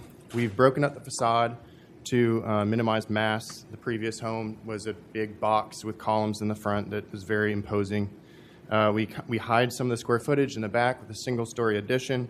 Again, as said in the in the application. Visually, it'll appear wider than it is deep, which is something the community has been very vocal about.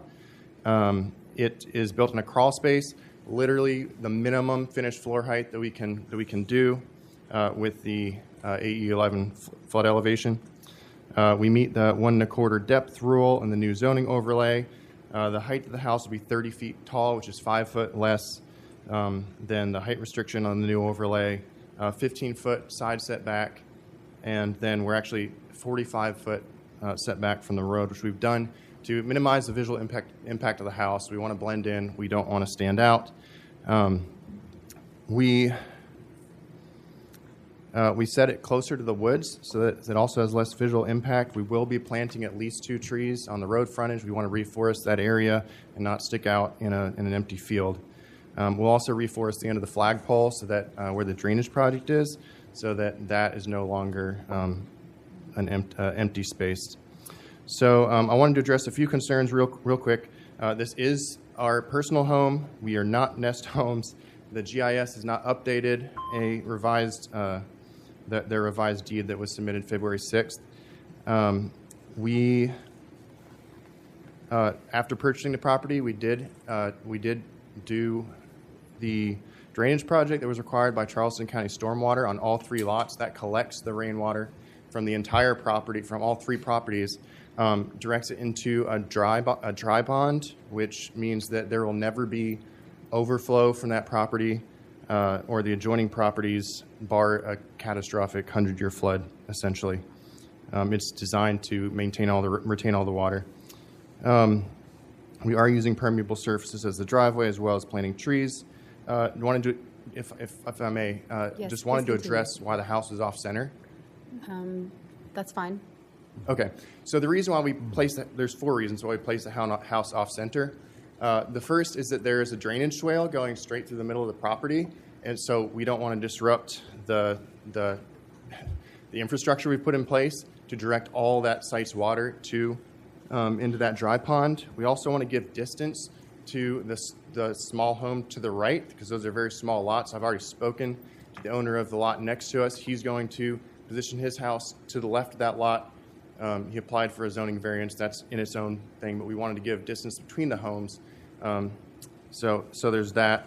Also, we wanted to, again, reduce visual impact, kind of move it close to the woods while staying within the setback.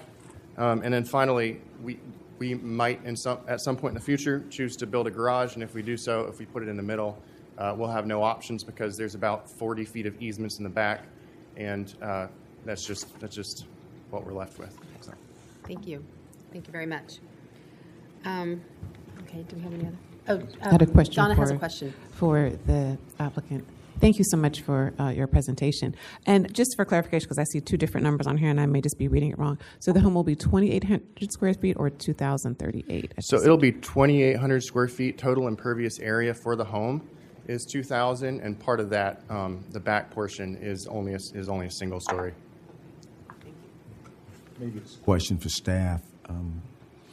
The height of the home, I think some of you said it's slightly higher than the homes in that area. How much higher?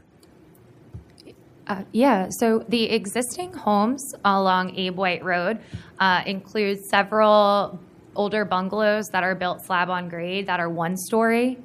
So this is a 2.5 story. So, difference of 1.5 stories there.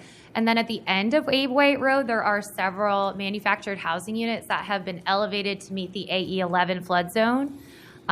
So I would not be able to give you that exact number, but that's just to give you an idea. Okay, thank you. Yes, of course. Any other questions? Okay. And Fran White, the last speaker. Fran White? Okay.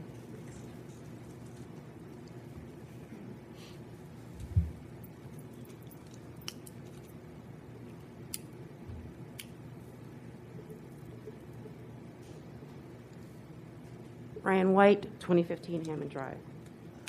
So we provided our ACA in 2023. There wasn't a mechanism for the commission to use it. So when the HPC, the ordinance was revised, then They provided guidance on submittal so that you guys would be able to use that. So I just wanted to point that out. And then also Joel did mention that we did want to address the overlay first. So the overlay is in process now, so we're getting back to the ACA and making revisions from staff recommendations. So there are 3 homes on A White Road. One of them is a manufactured home that is elevated. The other 2 are small homes that are not elevated. So I do have concern regarding the request. The proposed home would sit close to the left side of the parcel, 15 feet, while leaving about 60 feet on the other side of the home. Last year, when the home was presented for this lot, the home was going to be positioned close to the right side. And at that time, the commission asked that the home be more centered on the lot. I do appreciate that they have adjusted the width to depth ratio. And as I mentioned, the home size is significantly larger than what's currently on that street. Thank you. That's it. That's all? For Okay. speakers, yeah.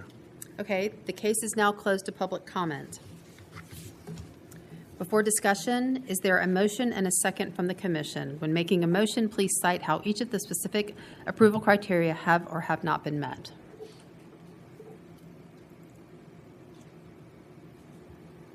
I'd move to approve with the staff's conditions of tree installation and anything regarding major changes to come back and process pursuant to 21-5M. I'd say, I'm sensitive to the thoughts of Commissioner German regarding the area character appraisal and, potential overlays that may be instituted in the future. But as of right now, we're just left with what our ordinance states, and we have these criteria to go by. And I think when you apply the criteria, we have the first criteria in 21-5I, subsection 1, that it's compatible with the historic, cultural, or architectural character of the area. And staff has made a determination that, quote, the proposed site improvements are compatible with the outlined historic and cultural elements of significance within the 10-mile district. Again, I don't feel in any way that what's been put before us in any meaningful way deviates from what they've found. I'd also note for the record that it appears on the site rendering that the proposed construction of the home, of the footprint of the home, is well beyond the requirement for the setback, which is something that we have taken into consideration in the past, which is consistent with a lot of the communities we look at. In terms of the rest of the criteria, I believe subsection 2 also has been met. There's no contributing resources, so we're guided by 21-5H, number 3, commission considerations, and for the same reasons I expressed, we should approve it under criteria 1. I believe those apply under this section as well. And I think the negative impacts have been addressed through staff's recommendations and the applicant's indications of putting some trees on the streetscape. For those reasons, I'd move to approve. Second. Okay, is there any discussion from commission members? None. Mr. German? None. None? Okay. Any other discussion? Okay, if there is no further discussion, then it's time for the vote. Chair Hurtaud? Aye. Commissioner Halverson? Aye. Commissioner German?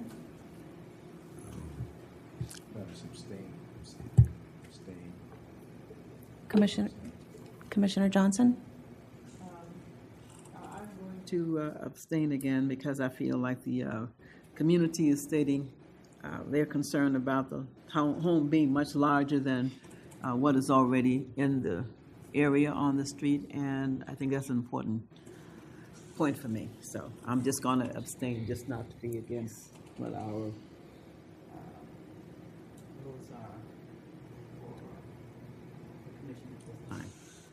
Vice Chair Gardner? I'm going to say no. She indicated that they were waiting for an overlay, and we don't have that. We can't consider any area character appraisals because we don't have it before us, so I'm going to say no. Commissioner Gerard? Commissioner Jones? Aye. So the motion passes with 4 ayes, 1 nay, and 2 abstentions. Okay, thank you. This is the final decision of the Historic Preservation Commission. If any person with a substantial interest in a decision of the Historic Preservation Commission chooses to appeal this decision, they may do so to the Circuit Court of Charleston County. Such appeal shall be filed within 30 calendar days after today's date. The next agenda item is HIS 0825000149, a request for a certificate of historic appropriateness. Monica?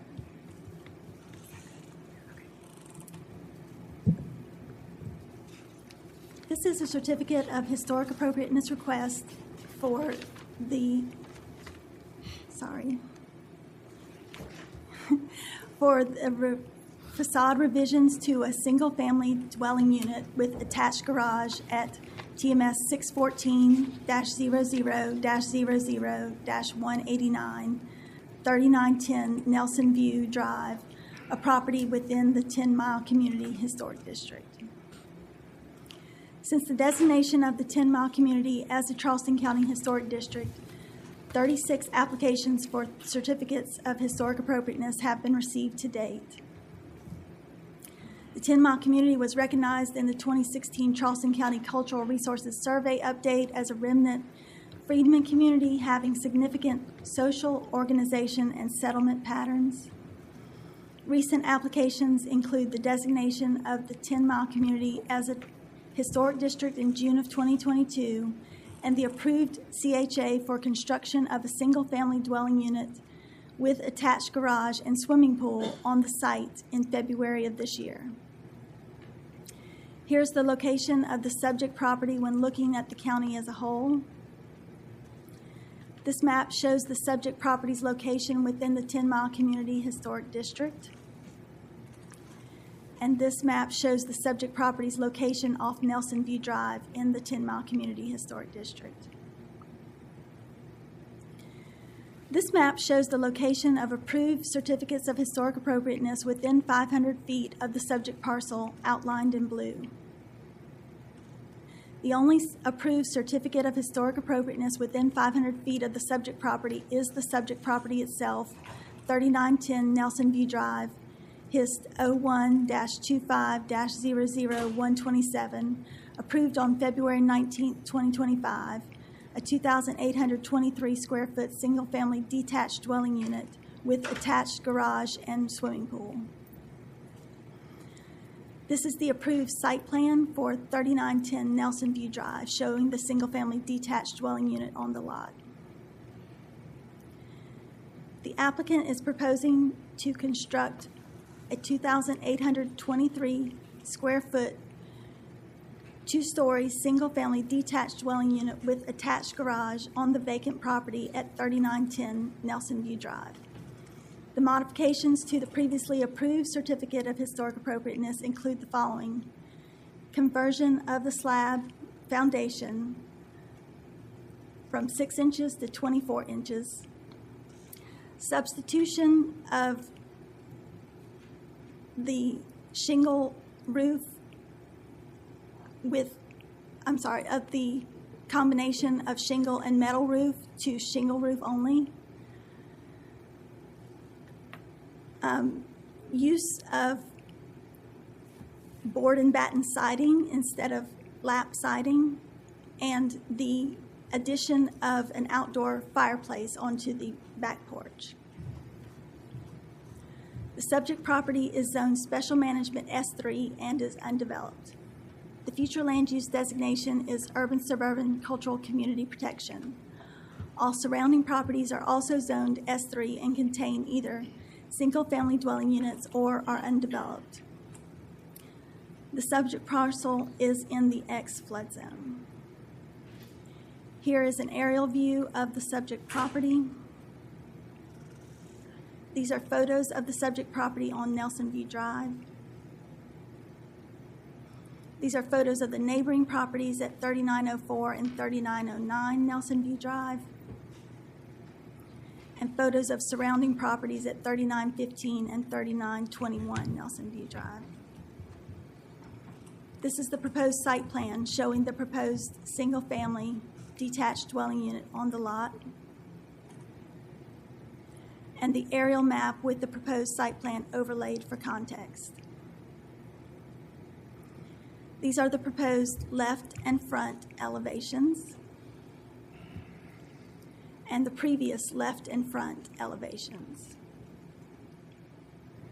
These are the proposed right and rear elevations and the previous right and rear elevations. Here are the previous and current front elevations. Changes include raising the foundation to 24 inches, replacing the metal roof with shingles, and swapping out the lap siding for board and batten siding. These are the previous and current rear elevations. Changes include raising the foundation to 24 inches and replacing the metal roof with shingles. These are the previous and current left elevations. Changes include raising the foundation to 24 inches, replacing the metal roof with shingles, and adding a fireplace to the rear porch. And the previous and current right elevations. Changes include raising the foundation to 24 inches and replacing the metal roof with shingles.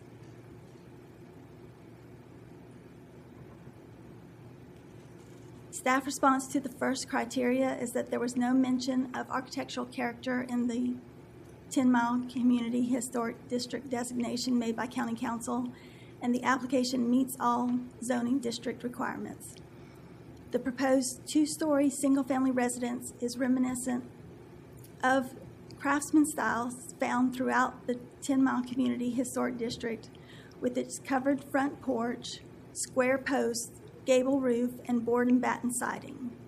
In this area of the 10-mile community historic district, home sizes range from 612 to almost 3,620 square feet. At 2,823 square feet, the proposed home is consistent with existing development. The changes to the previously approved certificate of historic appropriateness include modifying the slab foundation from 6 inches to 24 inches, changing the front facade siding from horizontal lap siding to board and batten siding, shingling the entire roof rather than using a combination of metal roofing and shingles, and adding an outdoor fireplace to the back porch. These changes are consistent with existing development. Therefore, the site improvements would be compatible. Staff response to the second criteria is that this application shall be evaluated in accordance with Section 21-5.H.3 Commission consideration, as the 10-mile community historic district does not have any recognized contributing resources, and the application meets all zoning district requirements. There have been no identified contributing resources on the subject parcel or in the district as a whole. The proposed changes do not seem to affect the community's noteworthy characteristics included in the County Council designation, and it is in line with the design, scale, and mass of the current development in this section of the historic district. Moreover, the planned modifications made to this structure will not adversely affect the historic integrity of the 10-mile community historic district. Staff response to the third criteria is that no negative impacts to the 10-mile community historic district have been identified.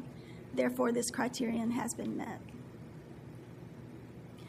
Based on the applicant's responses, we believe that the application meets the approval criteria. Therefore, staff recommends approval with the following condition: that all major changes shall be processed pursuant to Section 21-5.M modifications to approved certificates of historic appropriateness of the Historic Preservation Ordinance. No comments in opposition and one comment in support to the proposed change were received. Also, 2 general comments were received related to this request. This meeting was noticed as required. Thank you, Monica. Monica. Are there any questions?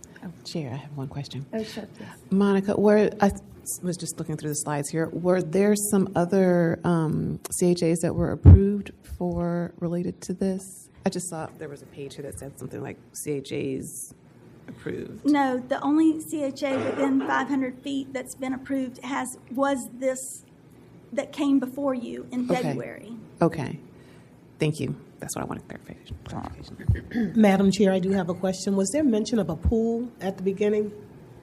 The previous CHA was approved for single-family residence and a pool. There have been no changes proposed to the pool. Thank you. Any other questions for staff?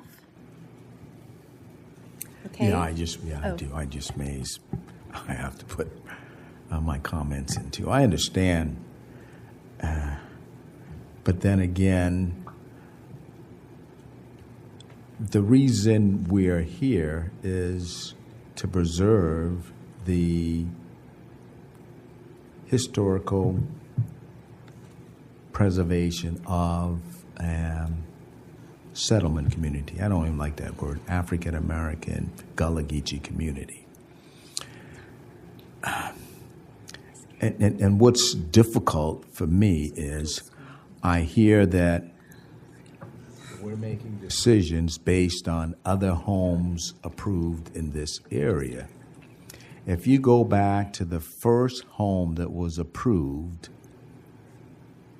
to where we are now, probably the 20th or 30th, yeah, they all begin to look and mirror what's in that community, but at the same time, it's changing the historical look, if you will, of the community by allowing all these homes to come in, and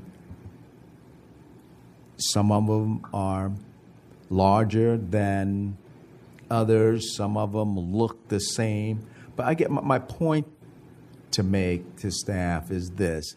I understand that, and I appreciate the people who want to live and build in the community. But some point in time, we must listen to what the people in that community want. And I think we're failing those people leaps and bounds because, again, the documentation we need to make an informed decision, it's hanging in the balance. There's reasons why. We need to help them complete that. Then if that's the case, they're being penalized because a documentation was not submitted timely. Maybe they didn't know what all the requirements were. But getting to that, we're still going forward to making decisions. And I feel that when they're a document that they want to show how their community is going to look like next year, the year after, when 20 more homes are built, they're going to lose their character anyway because we keep allowing this to happen again and again and again, and it's difficult for me to make, again, that informed decision. We got to be doing this backwards. And again, this house has already been approved, though, right? But that's what I'm saying. It's been approved.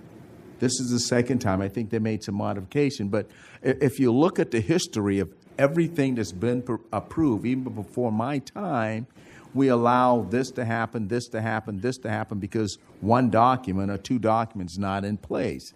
By the time that document get in place, I am saying for the record, the 10 Mile community would already change and not look like the way the document we are, and I won't say dragging our feet, but it's taking too much time to get to where it's approved or not approved. The community is going to be changed anyway. If we keep going down this road without the information, once again, we need to make that informed decision.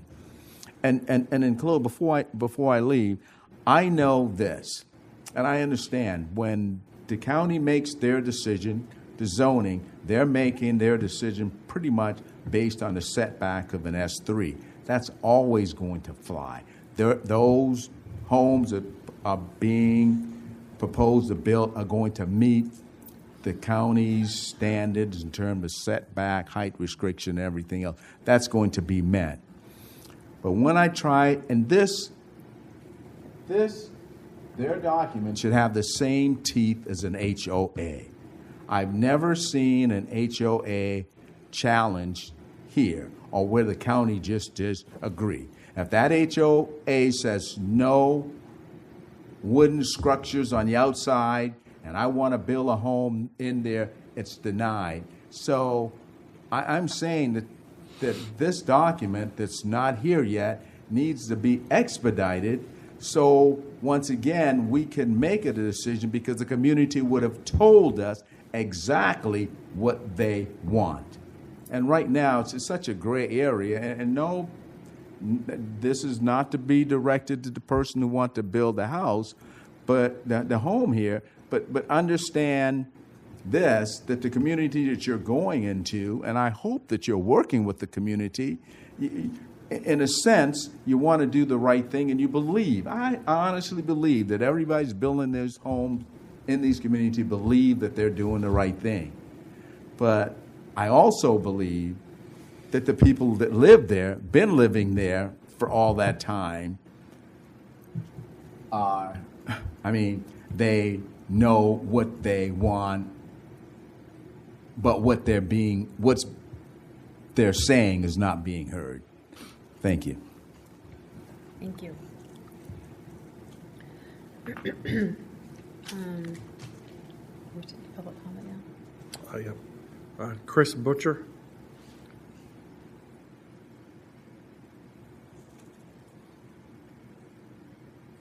Hey, good afternoon, everyone. My name is Chris Butcher. I own the property at 3910 Nelson View. First, I'd like to say thank you, and I appreciate and respect your opinion. I honestly do. I look forward to working with the community. I just retired from the military after 26 years, and we will be moving to the Charleston area, so we're not physically here yet. I'm still in Norfolk, Virginia. The main concern was the foundation. It was kind of an oversight when I purchased the plans. It was going to be on a slab, and it would still continue to be on a slab. We didn't catch it that it was only a 6-inch slab until we went to go pull the building permits with our previous approved application, at which time the builder had consulted with us and said, you may want to adjust that due to the standing water and flooding, which we've seen ourselves down here. So I thought that was a fair request. The roof and the roof modification was really, for me, it was just a cost aspect. Those metal roofs are extremely expensive. The builder had kind of advised that we go with a full shingle roof instead of the tin roof over the porches just to save money. I mean, just those porches alone are like $9,000 difference for the metal roofs, which is kind of expensive. The original plans that we had purchased before the previous approval had the board and batten siding all the way around.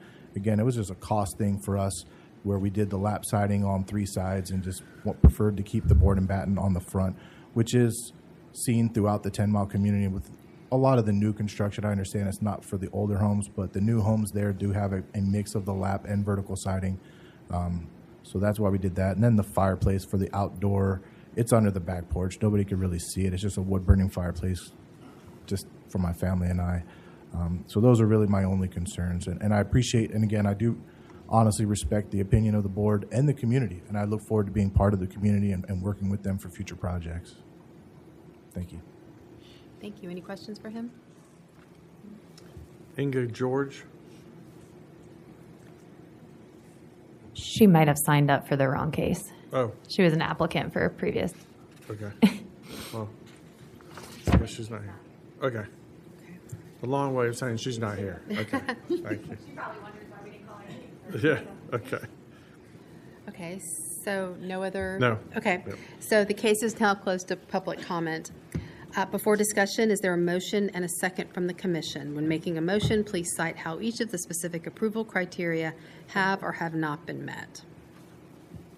I'd like to move to approve with the staff's condition regarding major changes pursuant to 21-5M. And first, before going into the reasons for the approval, I do want to just address Commissioner Germain's comments, because I understand, again, that there are perceptions that the area character appraisal and a potential overlay are needed, and there are discussions about whether that maybe that's the county's fault or the community's fault or some combination. But I think what we have to remember is that whatever happens of that process is something that is going to happen at the county level, and it's going to happen with collaboration and coming up with something that everybody agrees to, whatever is going to come of that in terms of architectural standards, much like Commissioner Germain analogized it to being like an HOA. But until that date happens, the only thing we have is this ordinance. Although we all might like to have that, and it might make our jobs easier and might make the community happier, until that day happens, we have the ordinance. And we have to go by what's in the ordinance and apply the ordinance. So looking at the ordinance in 21-5I, we have the staff's finding that it is compatible. The proposed applicant is, in terms of the compatible with the historic and architectural character of the property, of the area. And again, to me, to your point, Commissioner Germain, it's what to me is compatible. Architectural standards are always changing, evolving, construction's changing, but to me it's almost as simple as, does it stick out? And I don't feel that it sticks out. It's the staff has found it's compatible. They found that the square footage is compatible. I have no reason to doubt that either. So I believe that it meets the first criteria. Second criteria, we go by 21-5H3 Commission considerations in this case because there's no contributing resources, and staff found, quote, it is in line with the design scale, mass, and current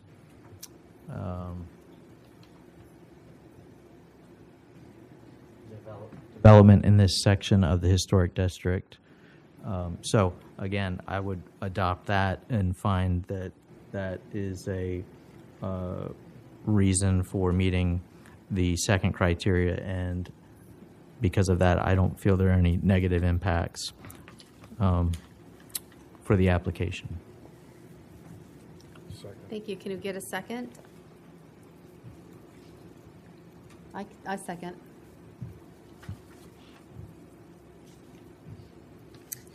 Okay, do we have any discussion from commission members?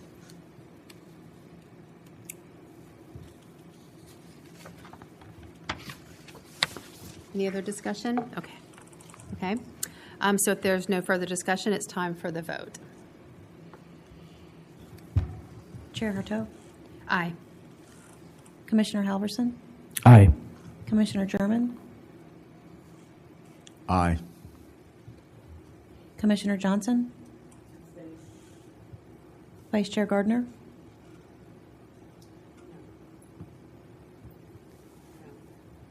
Commissioner Gerard? Commissioner Jones? No. The motion passes with 4 ayes, 2 nays, and 1 abstention. This is the final decision of the Historic Preservation Commission. If any person with a substantial interest in a decision of the Historic Preservation Commission chooses to appeal this decision, they may do so to the Circuit Court of Charleston County. Such appeal shall be filed within 30 calendar days after today's date. The next agenda item is HIS 0525000141, a request for a certificate of historic appropriateness. Emily? All right, I promise it's the last time today for me. So this request is the CHA for the placement of an accessory structure at TMS 577-00000021, 1457 Hamlin Road, a property within the Hamlin Beach Community Historic District. So here are all the CHA applications we've received to date within Hamlin Beach. Again, that was just designated at the beginning of this year as a historic district. The Hamlin Beach community began in 1881 when the South Carolina Land Commission sold former plantation land to previously enslaved individuals, and that land was subdivided and sold off into 30 10-acre lots. So here's the location of the subject property when looking at the county as a whole. And here you can see the subject property in relation to the entire historic district.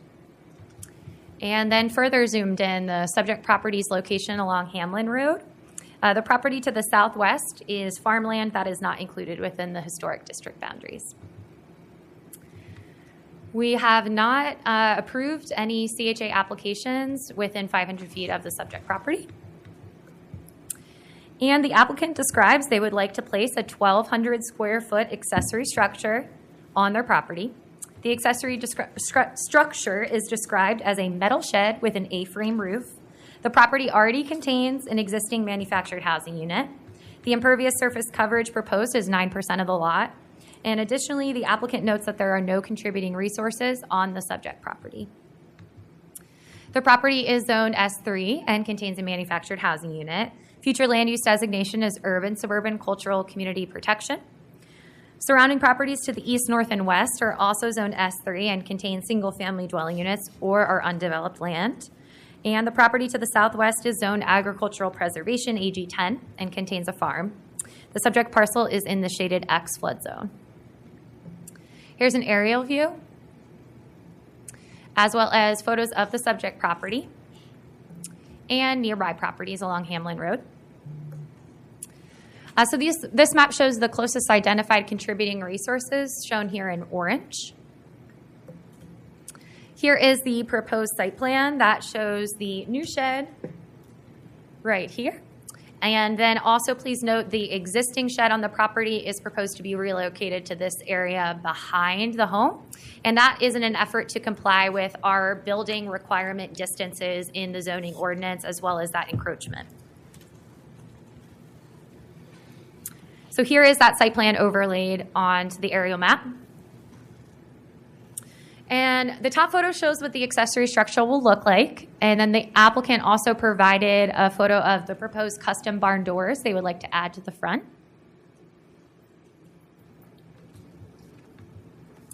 All right. The applicant is proposing to place an additional accessory structure on his lot that already contains a mobile home and one small accessory structure. In order to meet the requirements of the ZLDR, the existing accessory structure must be relocated. Accessory structures of this nature are found throughout the Hamlin Beach community, although they are most often found further behind the principal structure. This lot does contain a grand live oak directly behind the home, making that a less desirable choice for siting the proposed accessory structure. Additionally, existing accessory structures within the Hamlin Beach community are typically much more subordinate to the principal structure in size than what is proposed in this application, although staff was able to locate a handful of examples of a similar size throughout the community.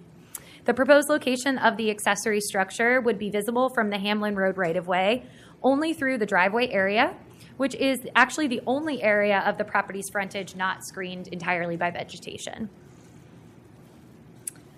The nearest contributing resource to the subject property is the historic home at 2713 Callan Road, which is over 1,200 feet from the subject property. The distance and lack of visibility between the subject property and those containing identified contributing resources makes it unlikely that the proposed site alterations will affect the historic integrity of such contributing resources. Given the unique site constraint of the grand live oak located behind the existing home, the applicant appears to have mitigated potential negative impacts to that grand tree through the chosen site for the accessory structure. Based on the applicant's responses, we believe the application meets the approval criteria. Therefore, staff is recommending approval with the following conditions. 1, the accessory structure, existing accessory structure, shall be relocated as shown on the applicant's site plan prior to placement of the new accessory structure, and all applicable permits shall be obtained for that relocation as necessary. And 2, all major changes shall be processed pursuant to the regulations set forth in our historic preservation ordinance. We did receive one comment that expressed concern about potential commercial use of the proposed residential accessory structure. And we, of course, noticed as required. Thank you. Thank you, Emily. Okay. Are there any questions for staff from the commission members?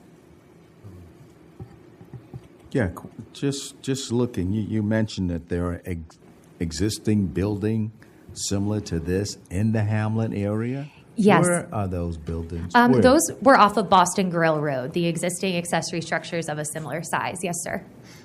Boston Grill? Yes, sir.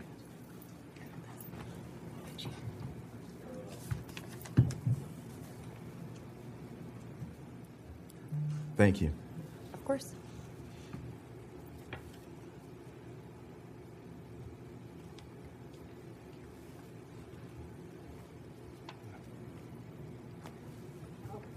Madam Chair, I do have one question. Do we know for certain whether or not this building will be, is there a possibility that it could be used for commercial use? Not meet zoning. Yes. Okay. Right. Thank you for that. Thank you. Any other questions for staff? Just for clarification, so, and I saw the condition of your recommendation. So with the new shed that they're proposing, is that supposed to be in the place of where the existing shed is, or what? Or you're just saying that this is just what they would need to do? Sure. So if you're able to see my cursor here, the laser pointer, Yes. so this is the proposed new shed. Now, there is an existing small accessory structure right here that actually straddles the property line a little bit. It's, in the setbacks, and it would not meet the distance requirement based on the proposed location for the new shed. So therefore, that applicant has decided to move it over to this side, the existing shed, to accommodate the new shed placement. Oh, so it would go from that right side to the left side. Exactly. Oh, okay. Okay. And the new shed that they propose, is that visible at all from the road? Yes, it would be, because the way that the property is laid out, there's this large vegetated swale or berm, but there is the driveway, and you can see the existing shed. So yes, it would be within the visibility. I have a question. Has the applicant said what the intended use is for the shed? The applicant has shared what the intended use is. It's just personal storage. They actually mentioned a golf simulator, a workshop, other personal uses. I'm sure they would be happy to speak to that. They're here today.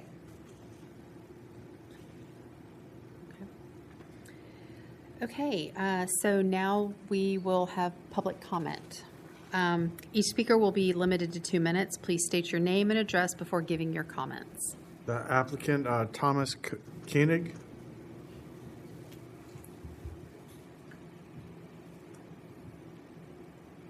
Good afternoon. My name is Thomas Koenig. I live at 1457 Hamlin Road. Thank you for taking the time to hear me today. And I heard some of the questions. Hopefully I'll answer them. Otherwise, I'd be more than happy to answer any questions. I just retired. I'm 65. I've been living there with my wife over 20 years now. And what am I going to do while I retire? That's the whole purpose of that shed. I have a double wide on there right now that you can't do anything in there. So I want to build a shed. I was looking for sheds. I found one for sale in North Charleston. I went ahead and bought it, had it taken down, transported to my lot. It's laying in pieces on my lot waiting to get approval to put up. Why the size of 30 by 40? That's the size. It's, everyone knows space fills as soon as you create it, and I expect that to happen here. What am I going to do? I love, my passion is golf, so I want to have a place to golf. Golf costs too much. I got rheumatoid arthritis, and the heat is really bad, so I love hitting golf balls. Part of the section of the garage will be for that. I have grandsons that are working on trucks now. Part of the garage will be for that, maybe with a lift, tools that you don't have to put away. The other section is I'm an inventor. I want to have places that I can brainstorm and things like that. The one concern about commercial usage, I can't even comprehend how I would do anything like that with this little bit of space. The parking that he said about, that was just because they asked me, where are you going to park your cars, and that's why I put that. It's not a parking lot. So hopefully I answered your concerns. This is strictly for me to be able to retire and do stuff with my grandsons, but no, it won't be anything commercial. And my wife is vegetation nut. She won't allow it to go more than any time. As soon as that's up, she'll be covering it up with trees and bushes and stuff like that. She doesn't want anything seen from the road, so that will be taken care of as well. Any questions? Any questions for the applicant?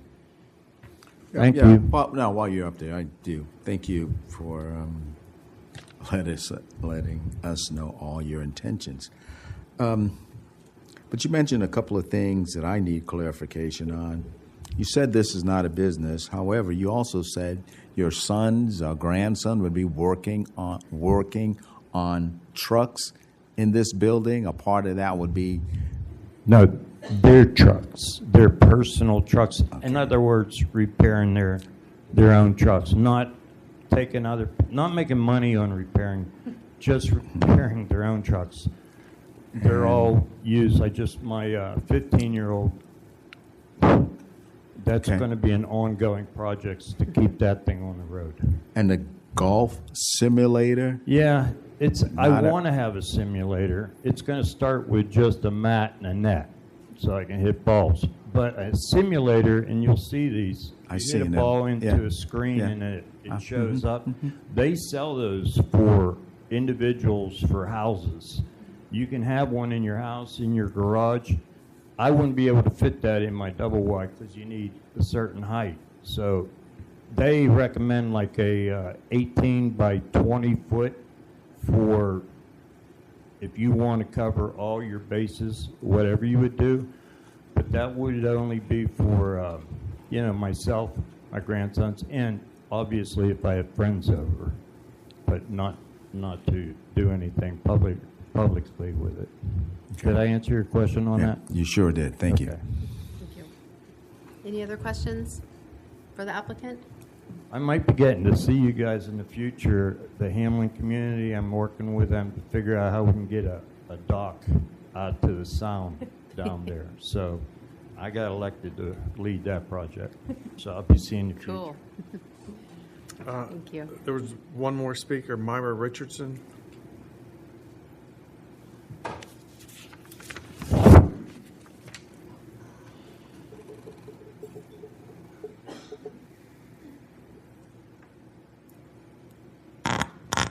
Good day. My name is Myra Knight Richardson. Live at 2755 Earl Johnson Lane. I'm the current president of the Hamlin Beach community. This has been a hard day. The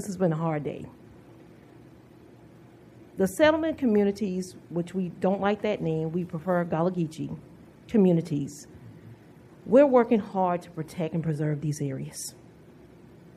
And we have been at a disadvantage because a lot of things we do not know and did not know.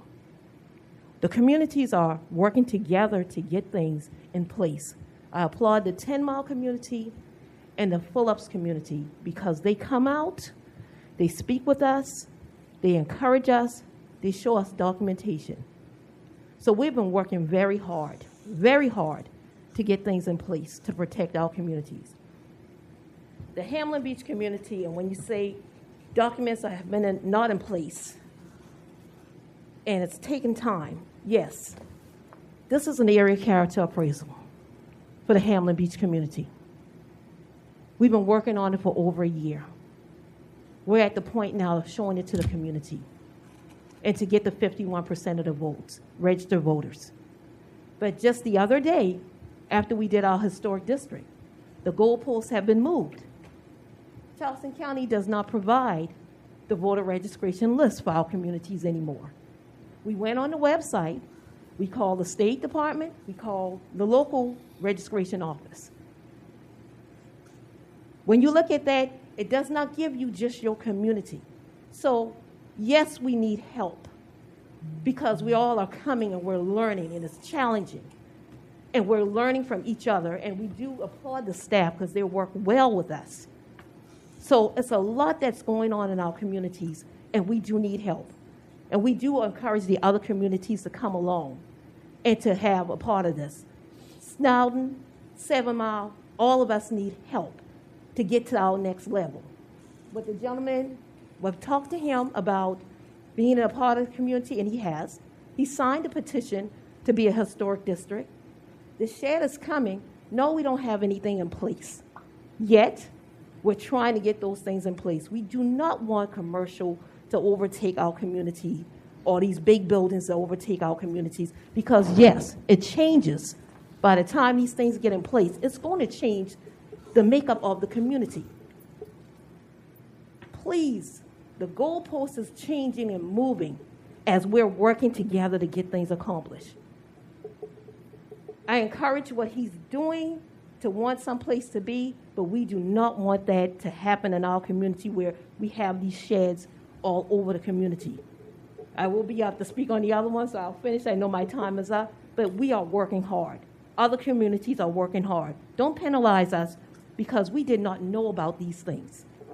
It's a learning curve for all of us, and we continue to try to work together and make it better for all of us in the Low Country. Thank you. Thank you. That's it. Okay. Let's see. Okay, the case is now closed to public comment. Before discussion, is there a motion and a second from the commission? When making a motion, please cite how each of the specific approval criteria have or have not been met.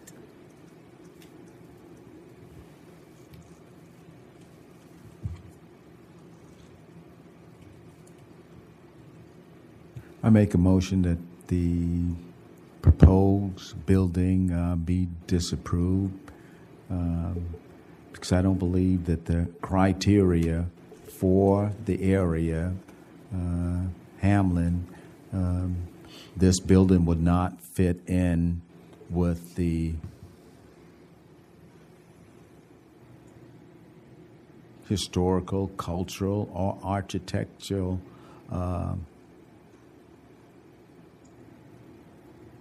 of this area. I know he says it's a shed, but it's got the appearance of a commercial building. And looking at all the other homes, I sure like to see those other buildings of this size that are in the Hamlin community, so I can make a better decision. But in my mind, I'm trying to think, where are those buildings located? And if they are, they're obviously probably not visible from the road. But anyway, looking at what this community wants in terms of single-family residence, I think this would be somewhat detrimental to the community to allow a building like this to go up. And then number three, this would definitely have a negative impact to the historical property or historical district. Can I get a second? I'll second. Okay, is there any discussion?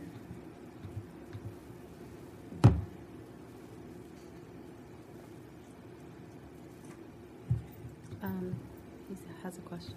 Can I? Oh, yes, sir. Thank you. Oh, we're Can't close bring to him public back. Oh, I'm comment. sorry. You can't bring it back.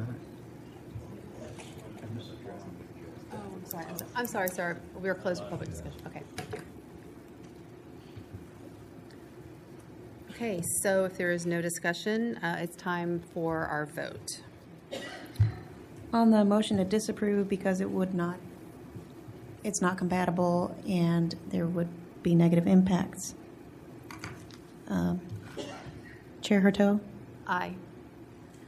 Commissioner Halverson? Aye. Commissioner German? Aye. Commissioner Johnson?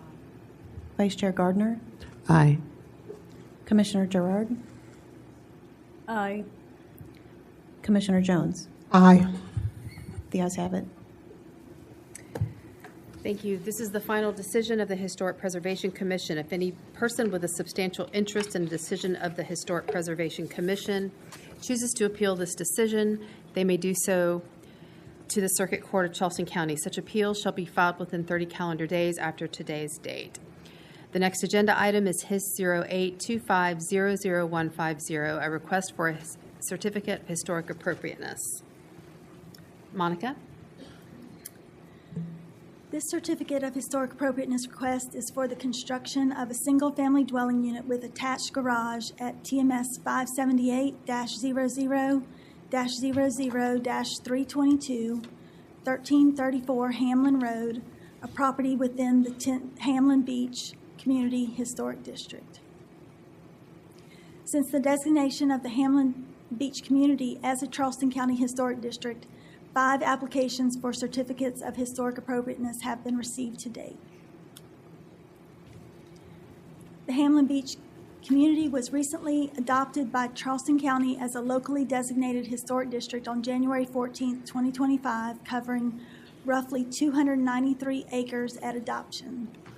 Founded on former plantation land, the community was established in 1881 when land was subdivided into 30 10-acre lots sold to prior enslaved individuals. Here is the location of the subject property when looking at the county as a whole. This map shows the property's location within the Hamlin Beach Community Historic District. And this is the subject property's location off Hamlin Road in the Hamlin Beach Community Historic District. This map shows the location of approved certificates of historic appropriateness within 500 feet of the subject parcel outlined in blue. The only approved certificate of historic appropriateness within 500 feet of the subject property is 1344 Hamlin Road, HIS 07-25-00145, approved on August 20th, 2025, for a 3,157 square foot single-family home. This is the approved site plan for 1344 Hamlin Road, showing the single-family detached dwelling unit on the lot. The applicant is proposing to construct a 1,400 square foot single-family detached dwelling unit with attached garage on the property at 1334 Hamlin Road. Currently, there is a manufactured housing unit and an accessory structure on the lot, which will be removed. The total impervious surface coverage for the lot will be 6.9%. The subject property is zoned Mount Pleasant Overlay Residential Area and is the site of a manufactured housing unit and an accessory structure. The future land use designation is Mount Pleasant Overlay Residential Area.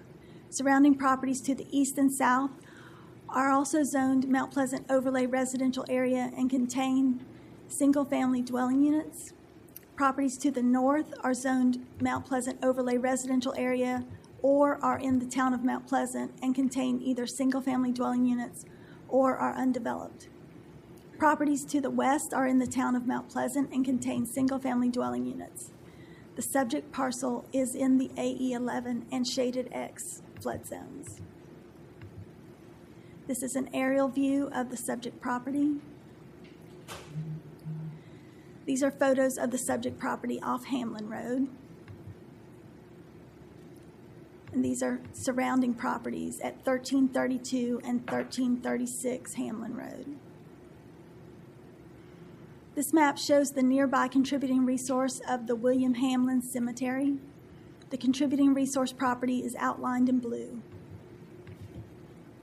This photo shows the approximate location of the William Hamlin Cemetery, the closest identified contributing resource. It is across Hamlin Road, about 200 feet away from the subject property. This is the proposed site plan showing the floor plan on the lot. And this is the aerial map with the proposed site plan overlaid for context. These are the proposed front and rear elevations and the proposed left and right elevations. Staff response to the first criteria is that this area of Hamlin Beach Community Historic District along Hamlin Road contains homes ranging from 793 to 4,085 square feet. The proposed home size at 1,400 square feet is well within the existing range. Both the overall site design and the proposed home layout are in line with the previous development in this section of the Hamlin Beach Community Historic District. The request complies with the present zoning regulations of the Mount Pleasant Overlay Zoning District. Staff response to the second criteria is that the nearest identified contributing resource to the subject property is the William Hamlin Cemetery, located behind homes across the street, almost 200 feet away from the subject parcel. The cemetery, not visible from Hamlin Road or Rifle Range Road, is surrounded by development on the northern, eastern, and southern sides, with a new residential subdivision being constructed to the west. Because of this, it is unlikely that the planned site changes will have an impact on or diminish the historic integrity of the neighboring contributing resource or the Hamlin Beach Community Historic District. Staff response to the third criteria is that no negative impacts to the Hamlin Beach Community Historic District have been identified. Therefore, this criterion has been met. Based on the applicant's responses, we believe that the application meets the approval criteria. Therefore, staff recommends approval with the following condition: that all major changes shall be processed pursuant to Section 21-5.m modifications to approved certificates of historic appropriateness of the Historic Preservation Ordinance. No comments in opposition or support to the proposed change were received. This meeting was noticed as required. Thank you, Monica. Are there any questions for staff from the commission members? Donna? Yes, thank you. Thank you, Monica, for your presentation. Question, so, and just to be clear, you indicated that this property was within 200 feet of a cemetery, but it is not on the cemetery. It's across the street and 200 feet away. Across the street and 200 feet away. Right. From a cemetery, okay. Right. Thank you. Any other questions for staff? Okay, now it is time for public comment. Each speaker will be limited to 2 minutes. Please state your name and address before giving your comments. We had 2 people sign up to speak. Travis Manigault. You don't want to speak? You're the applicant. It's your chance. Okay. Okay. You're more confident than me. Okay. Myra Richardson.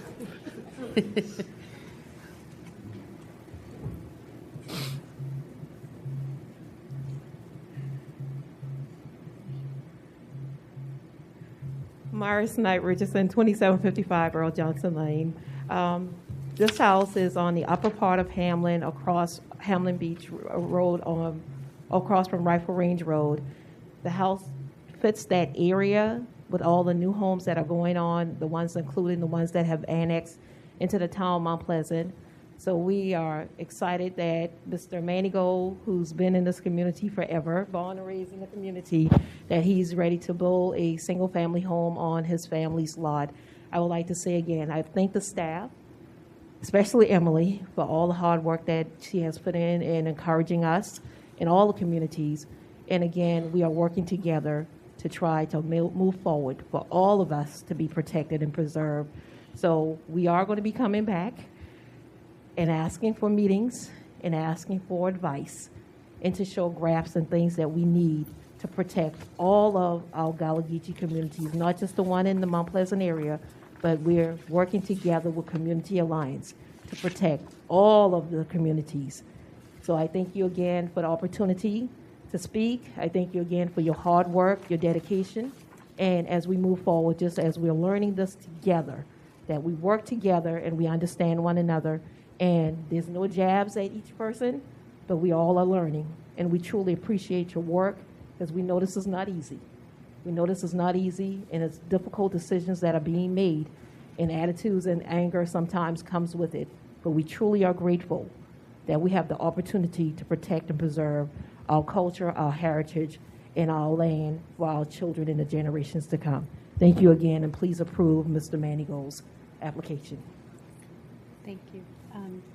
Do you have a comment? Yes. I just want to make a comment to Ms. Richardson.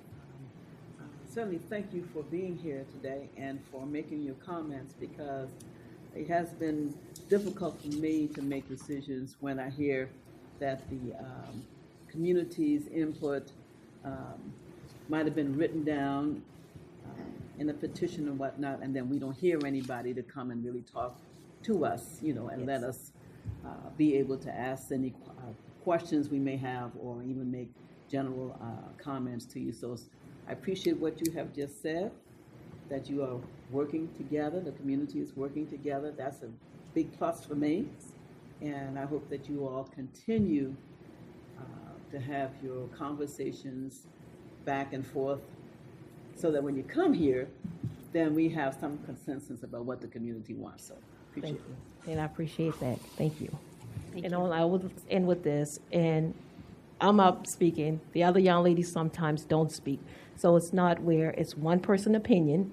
It's that the person that is available to come because of the timing and things like that.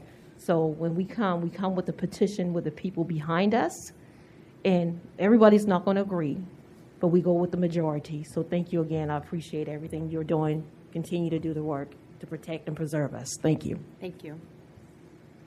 Do we have any others? Nope. Okay, so the case is now closed to public comment. Before discussion, is there a motion and a second from the commission? When making a motion, please cite how each of the specific approval criteria have or have not been met. I move to approve the request to construct a single-family dwelling of 1,400 square feet, 1 story. And I make this motion because I believe that the proposed site is compatible with the historic, cultural, and/or architectural structure, as has been indicated by the president of the Hamlin community, as well as what we saw of some of the other homes in the area. I believe that the proposed site improvements do not decrease the historic integrity of the properties, and I do not see where there have been any negative impacts to the applicable historic property or historic district. Okay, is there any discussion? No? Any discussion?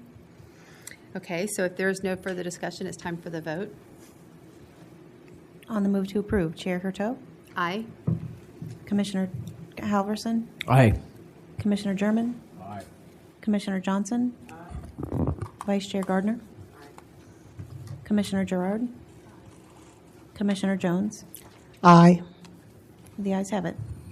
This is the final decision of the Historic Preservation Commission. If any person with a substantial interest in a decision of this commission chooses to appeal the decision, they may do so to the Circuit Court of Charleston County. Such appeal shall be filed within 30 calendar days after today's date. If there is no further business, this meeting of the Charleston County Historic Preservation Commission stands adjourned. The commission will hold its next meeting on October 15th in council chambers. Cemetery is really. I'll just give y'all a preview. We won't have as heavy of an agenda next month, but we will have one